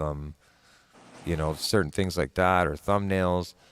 But ultimately, I'm going to say that there's no, as far as long-term content, at this point, I would never say that whatever I would tell you is 100% guaranteed to give you any better benefits. Thumbnails help in the long term, I think, if you have a catchy kind of clickbait but not clickbait visual, you know, of what they're going to see in the content. It seems to help in the long run when it comes to getting the views. You know, you might get 100 views in a month out of a video with a good thumbnail after a live. And then, of course, titles are very important. They seem to... What I've found, here's something that's crazy that I've found, is one thing I've noticed it's a bit weird and trending right now is 2 different titles, okay? Now, when you go live, you want to get a title that attracts your subscribers. And that attention will bring them in, so whether it be an update, channel update, mail call, 100,000 subscriber, you know, or 100, this is my 100th episode. Things that are rewards, things that you have accomplished, and your entitlements seem to attract people into lives. YouTube health growth videos, like if I'm going to sit here and tell people how to grow their channel, people jump in there. Video shout-outs, videos with my girlfriend. If any thumbnails show my girlfriend, I get good views on that. You know, it depends on the community you're in. It depends on what your goals are in your channel. What you're trying to create in the community, you know, and but like I said, with long vid right now, I find it's very uncertain as to what I could tell you other than a good thumbnail and a good you know, catchy kind of title, if you will, that might retain retention after the fact. And one of them I like to do is, like, for instance, if I'm wearing, you know, if I'm going to go live tomorrow, I could wear, let's say, and it might help for now, but some people can get you in trouble, but I own a Wolf guitar. So in my tag, I will tag everything that was incorporated in that video, whether it be my speakers I was using, the Focusrite interface I was using, the fishing rod, the brand of the fishing rod, whatever your content is related to, the tags seem to make a difference. And that, you know, when it comes to that. So one of the biggest tricks that I learned, I'm going to be honest with everybody, is before I'm even going to post an idea, I look it up on YouTube. And it'll give me a general idea of the most trending video with the title and a thumbnail that gives me, well, you know, basically anything that I'm related to what I'm going to post. If it's a how-to video, let's say how to ride a bike, I'll look up how to ride a bike on YouTube. And YouTube is naturally going to show me the highest view retention video related to that content. Guess what I got to do next? If you want to know the secret of YouTube, and I'm not, you know, people can correct me if I'm wrong. Copy it without copying it. Use your own perspective of what your video is going to be like, but your title, your visual aspect, everything could very well be very similar to that video that hit the 100 million views in 3 years. And so you might not see the view retention right away, but in the long run, if somebody's looking up that video, guess whose video comes up scrolling up that wall with it? Yours. And so that to me seems like the biggest secret of what makes YouTube successful is kind of like what Matt was saying. Not only just sit in people's lives to be like, oh, connect with me, here I am. but also get an idea of content that's working in your community. What is working? Why is this person got 100 people in their lives and these people only have 5? Why is this channel rising so quickly and why is this one not? You know, and so the content relation to kind of what your genre is, or your niche, so to speak, your niche. I keep saying that word wrong, but you know, your community around you, you'll see bigger channels, smaller channels, and I've just found, not, I don't do it myself so much, but kind of copying, not like, don't copy it right for what it is, but you know, how can you put that into your own image and then hit that algorithm, right? You want to hit that algorithm so that when people look up that, YouTube's going to put your video in there too. In the long run, your video will do well. In the short run, I don't know. Because I usually, my view retention maxes out around 3 months. 3.5 months, my video will finally, you know, with the thumbnails and all that, I'll notice it doesn't get very many more views after that. So, for long vid content, so to speak. Can I tell you one more funny story? Sure, and then I'm going to go over and join a friend of mine and say hi to them. And then at 2, hopefully I'll be able to go over and say hi to the gang. You want to do a channel raid? Pardon me? You want to raid a channel? Do I want to raid a channel? Yeah.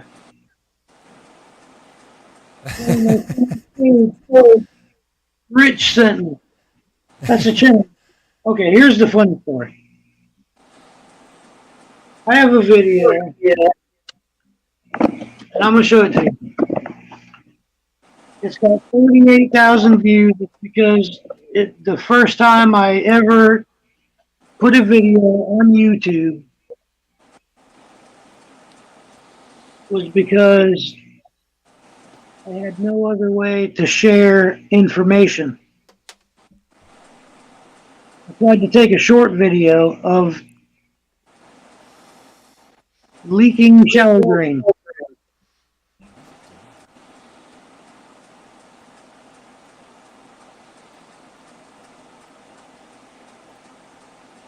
And if you look on my page, no, if you just go to YouTube and put in leaking, LEAK, leaking shower drain, mine's like the third or fourth one that comes up. And there's zero, I'm not talking. It's a 39-second video. I'm not talking. It's just me fumbling around with a screwdriver in a shower drain for 39 seconds. There's no, people are still watching it. I've got my favorite message, my favorite comment that somebody left on the video is literally, "This sucks, bro." And I'm like, yeah, it does suck.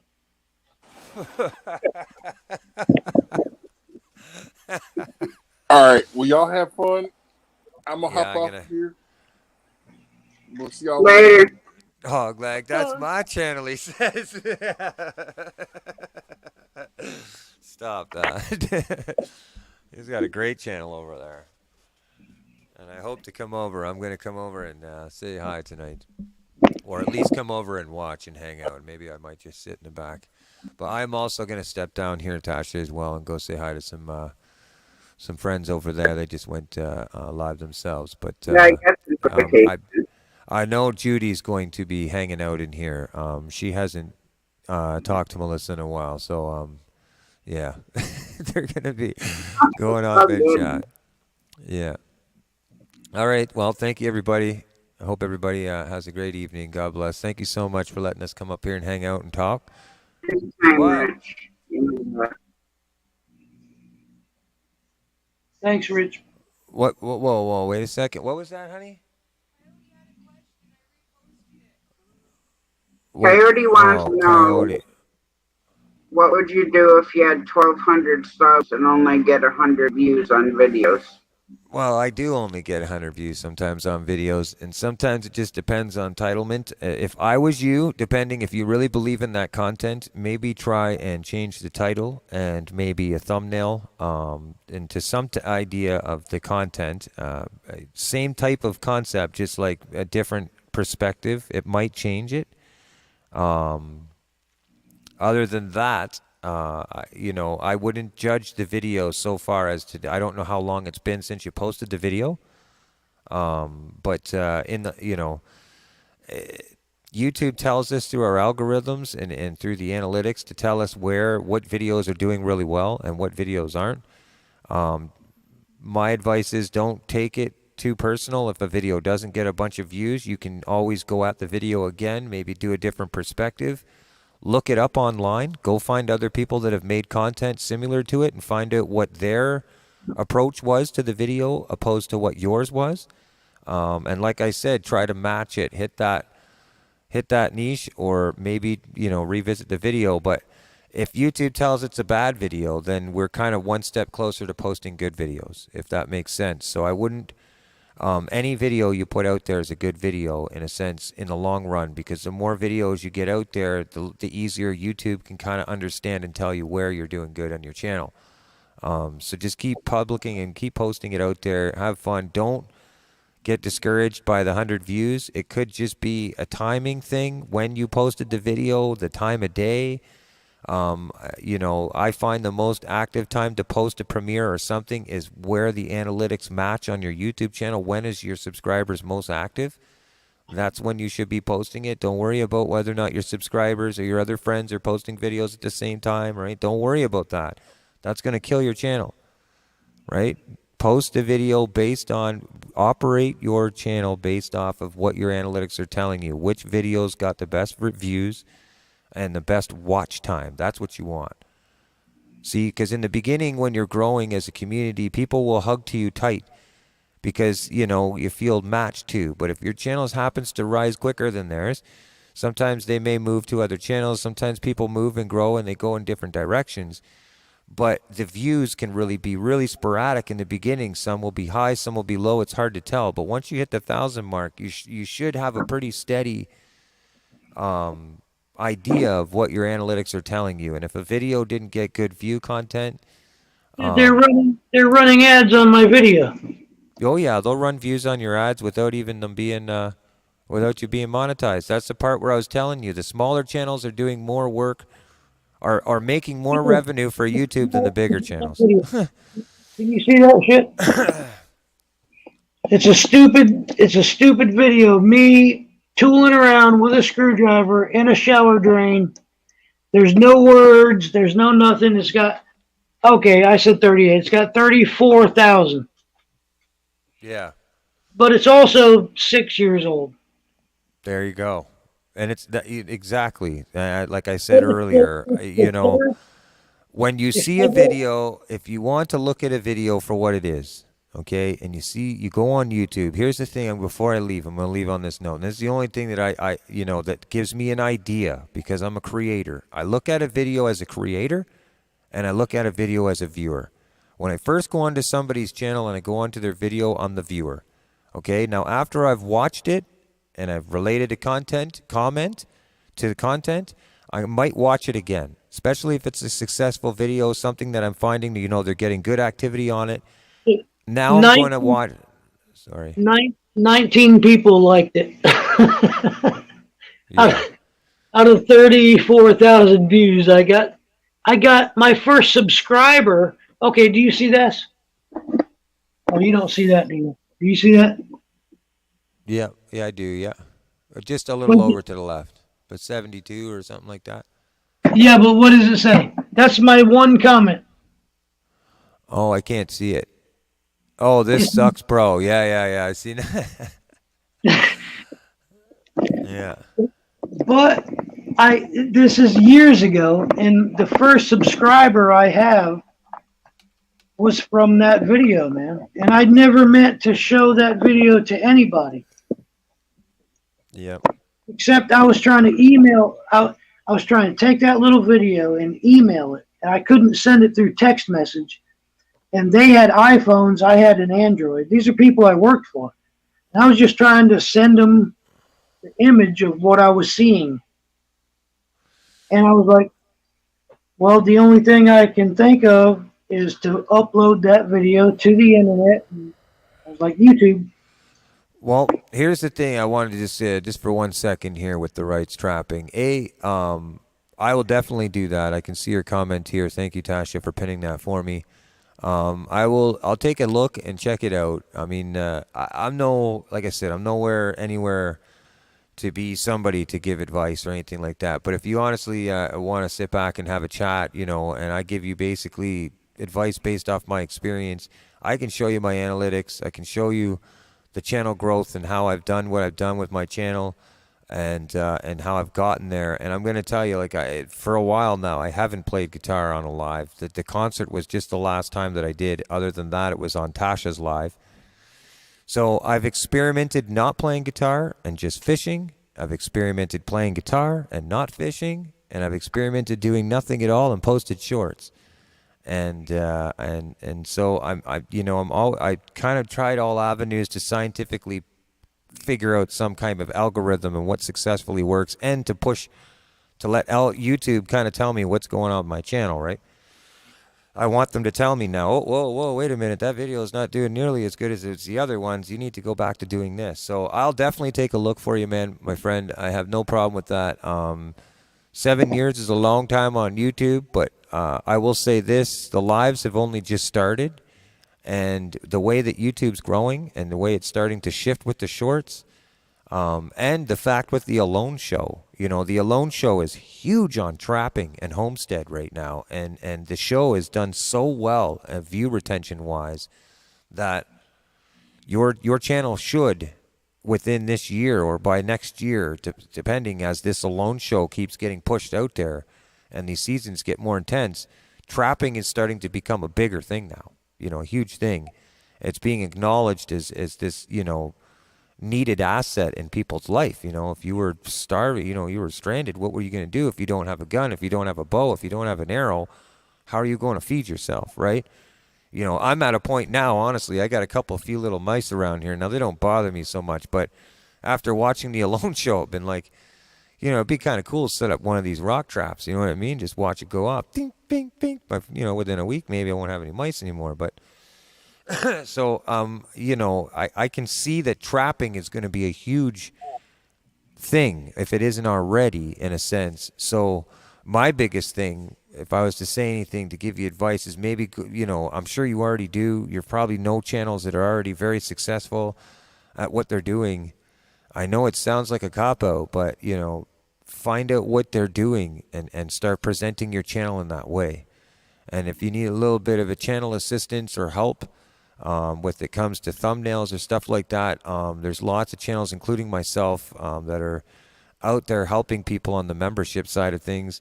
Get somebody to do, some work for you, and build some thumbnails, and maybe do some homework for you, and start partnershiping with certain people to give yourself a little bit of a boost. But I mean, if you've been on YouTube for 7 years, you probably know more than I do when it comes to that type of essence. But like Matt said earlier, YouTube's changing completely now, right? So, it's hard to say where it's going or what it's doing. So I just try to have fun when I can and stay off YouTube when I can't.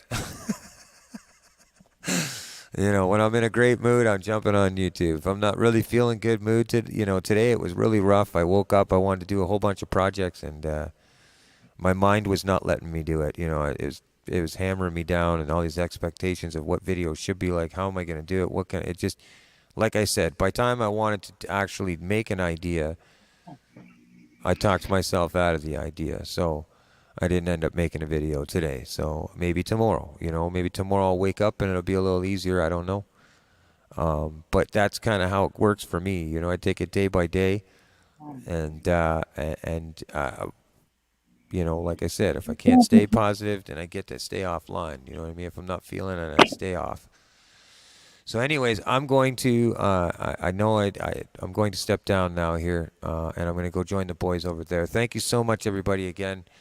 You know, We feel free to appreciate give me an email, connected with me, right strapping. By all means, I have no problem with that. I have an email in my about section as well. I can send you an email if you'd like, if you have one there.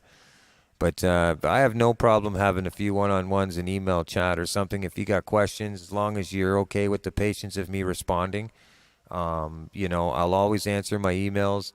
And especially if I can just help people with a couple minutes of me just giving my perspective. If you got questions or need a little bit of help, don't be afraid to ask or reach out. See you later. Thank you so much, Dasha. Good night, Rich. Bye, sweetheart. Anytime. Yeah. Wow, Rich, man.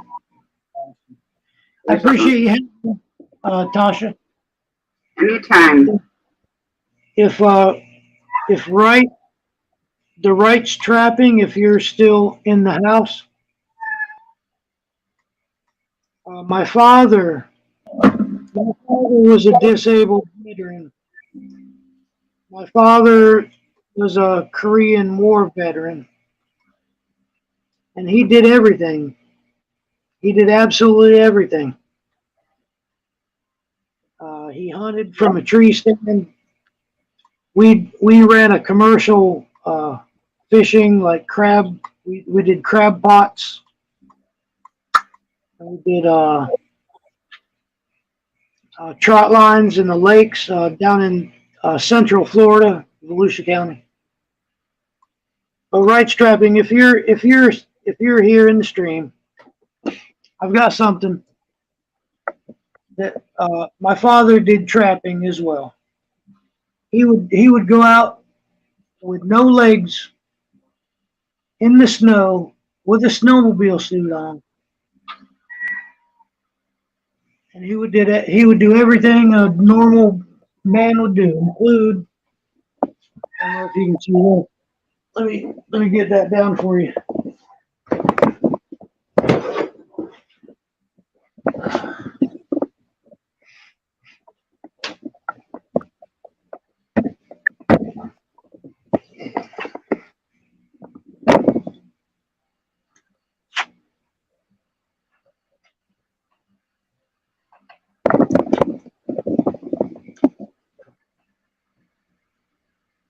It's cool looking.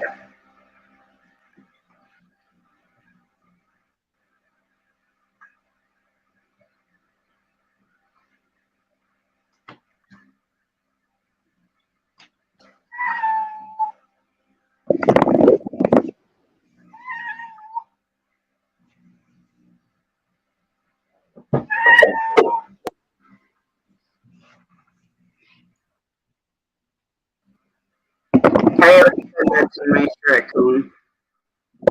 Oh yeah, it was huge. When they stuffed it, they couldn't fill it back. It was just it was the biggest one he trapped, and he trapped lots. It was big enough that he was like, hell yeah, I'm gonna have this mounted. And he trapped plenty, believe me. We had foxes. He would trap live foxes, and either you shoot them for the skin or you keep them around. He had a few that he just kept in a pen in the backyard, and he just would collect the fox urine to bait other traps with. We had one that was so mean, a big gray fox in Pennsylvania.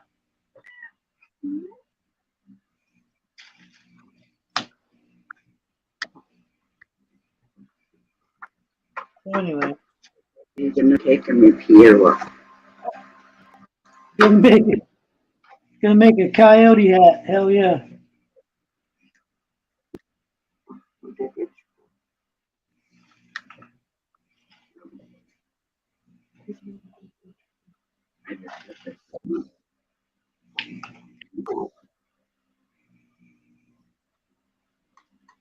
So anyway, I have to work at 6 o'clock in the morning.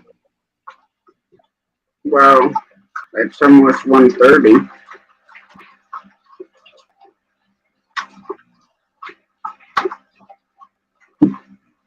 I don't think I'm gonna bounce around the internet too much anymore. I'll still be up for a while, but I'm gonna end this at exactly 4 hours. They had a couple things to do. Plus, I need a snack. You'll be talking about donuts. We were talking about donuts like 2 hours ago. I know, but she said a little bit ago that she had so many donuts making her eyes bulge. So now I want a snack. I haven't been keeping up with chat too much, except for rights chapping.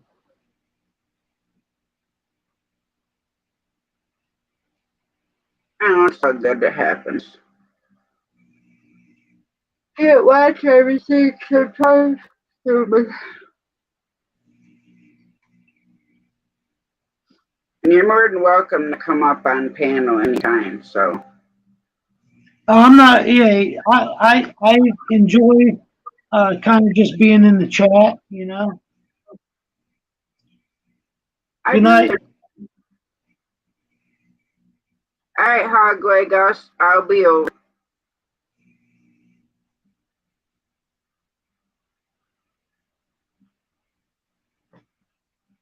Where's he at? He's starting at 1:30 in the morning on a what is it? That's a Tuesday night.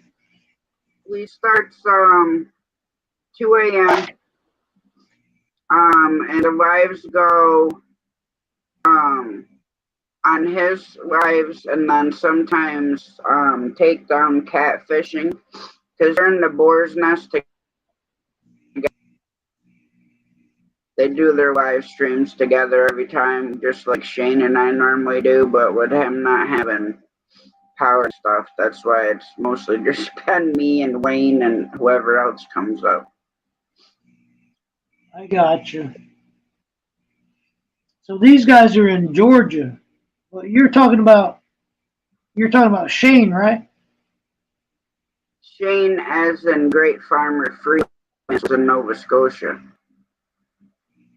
Well, they got hit just a couple weeks ago. That's who you're talking about, right? He doesn't have internet. He hasn't had power for like 2 weeks. I think this Friday, this coming Friday, will be like 3 weeks, 2-3 weeks without power. It's odd how I've never seen that. You know, it hit us. It hit him good up north, and then it hit us real good in the south. Yeah. Yeah, normally they don't make it up to Nova Scotia like that. They typically don't get. I mean, they'll get some bad storms coming, but typically, like our hurricanes are coming down. It does not go that far north. They normally kick off out in the ocean, and that's where it dies. It's just a fluke thing that it went up and tore up Nova Scotia and Newfoundland. And then it died between just north of Newfoundland, between some islands, and then Greenland. Over the last 2 years, more of the hurricanes that have hit the coast have come in, around South and North Carolina. You know, they do come in Florida. Well, no, it came in the Gulf. Katrina. That's almost what the last one did, was go in the Gulf, but it was in the Gulf, and then it came across Florida and back into the Carolinas again. Yeah, I know, it was weird. Right, Bananas, I'm gonna shut this down so I can go do a couple things before it's time for Hogleg's live. And All right. Having you up here. Well, now you know who I am. Yeah, definitely nice to see your face to the name. All right, man. Have a good evening. I'm leaving.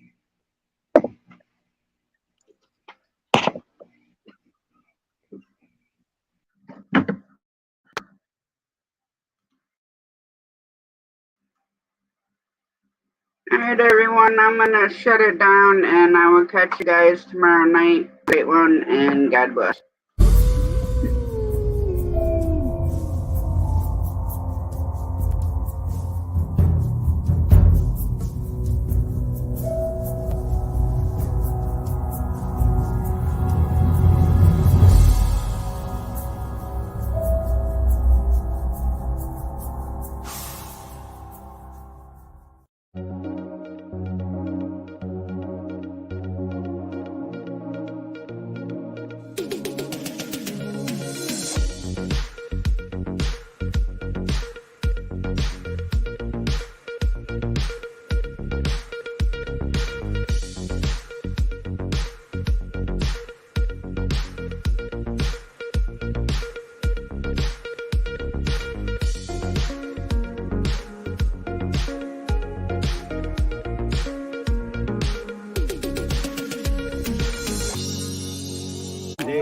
She passed away, so now we only have 3.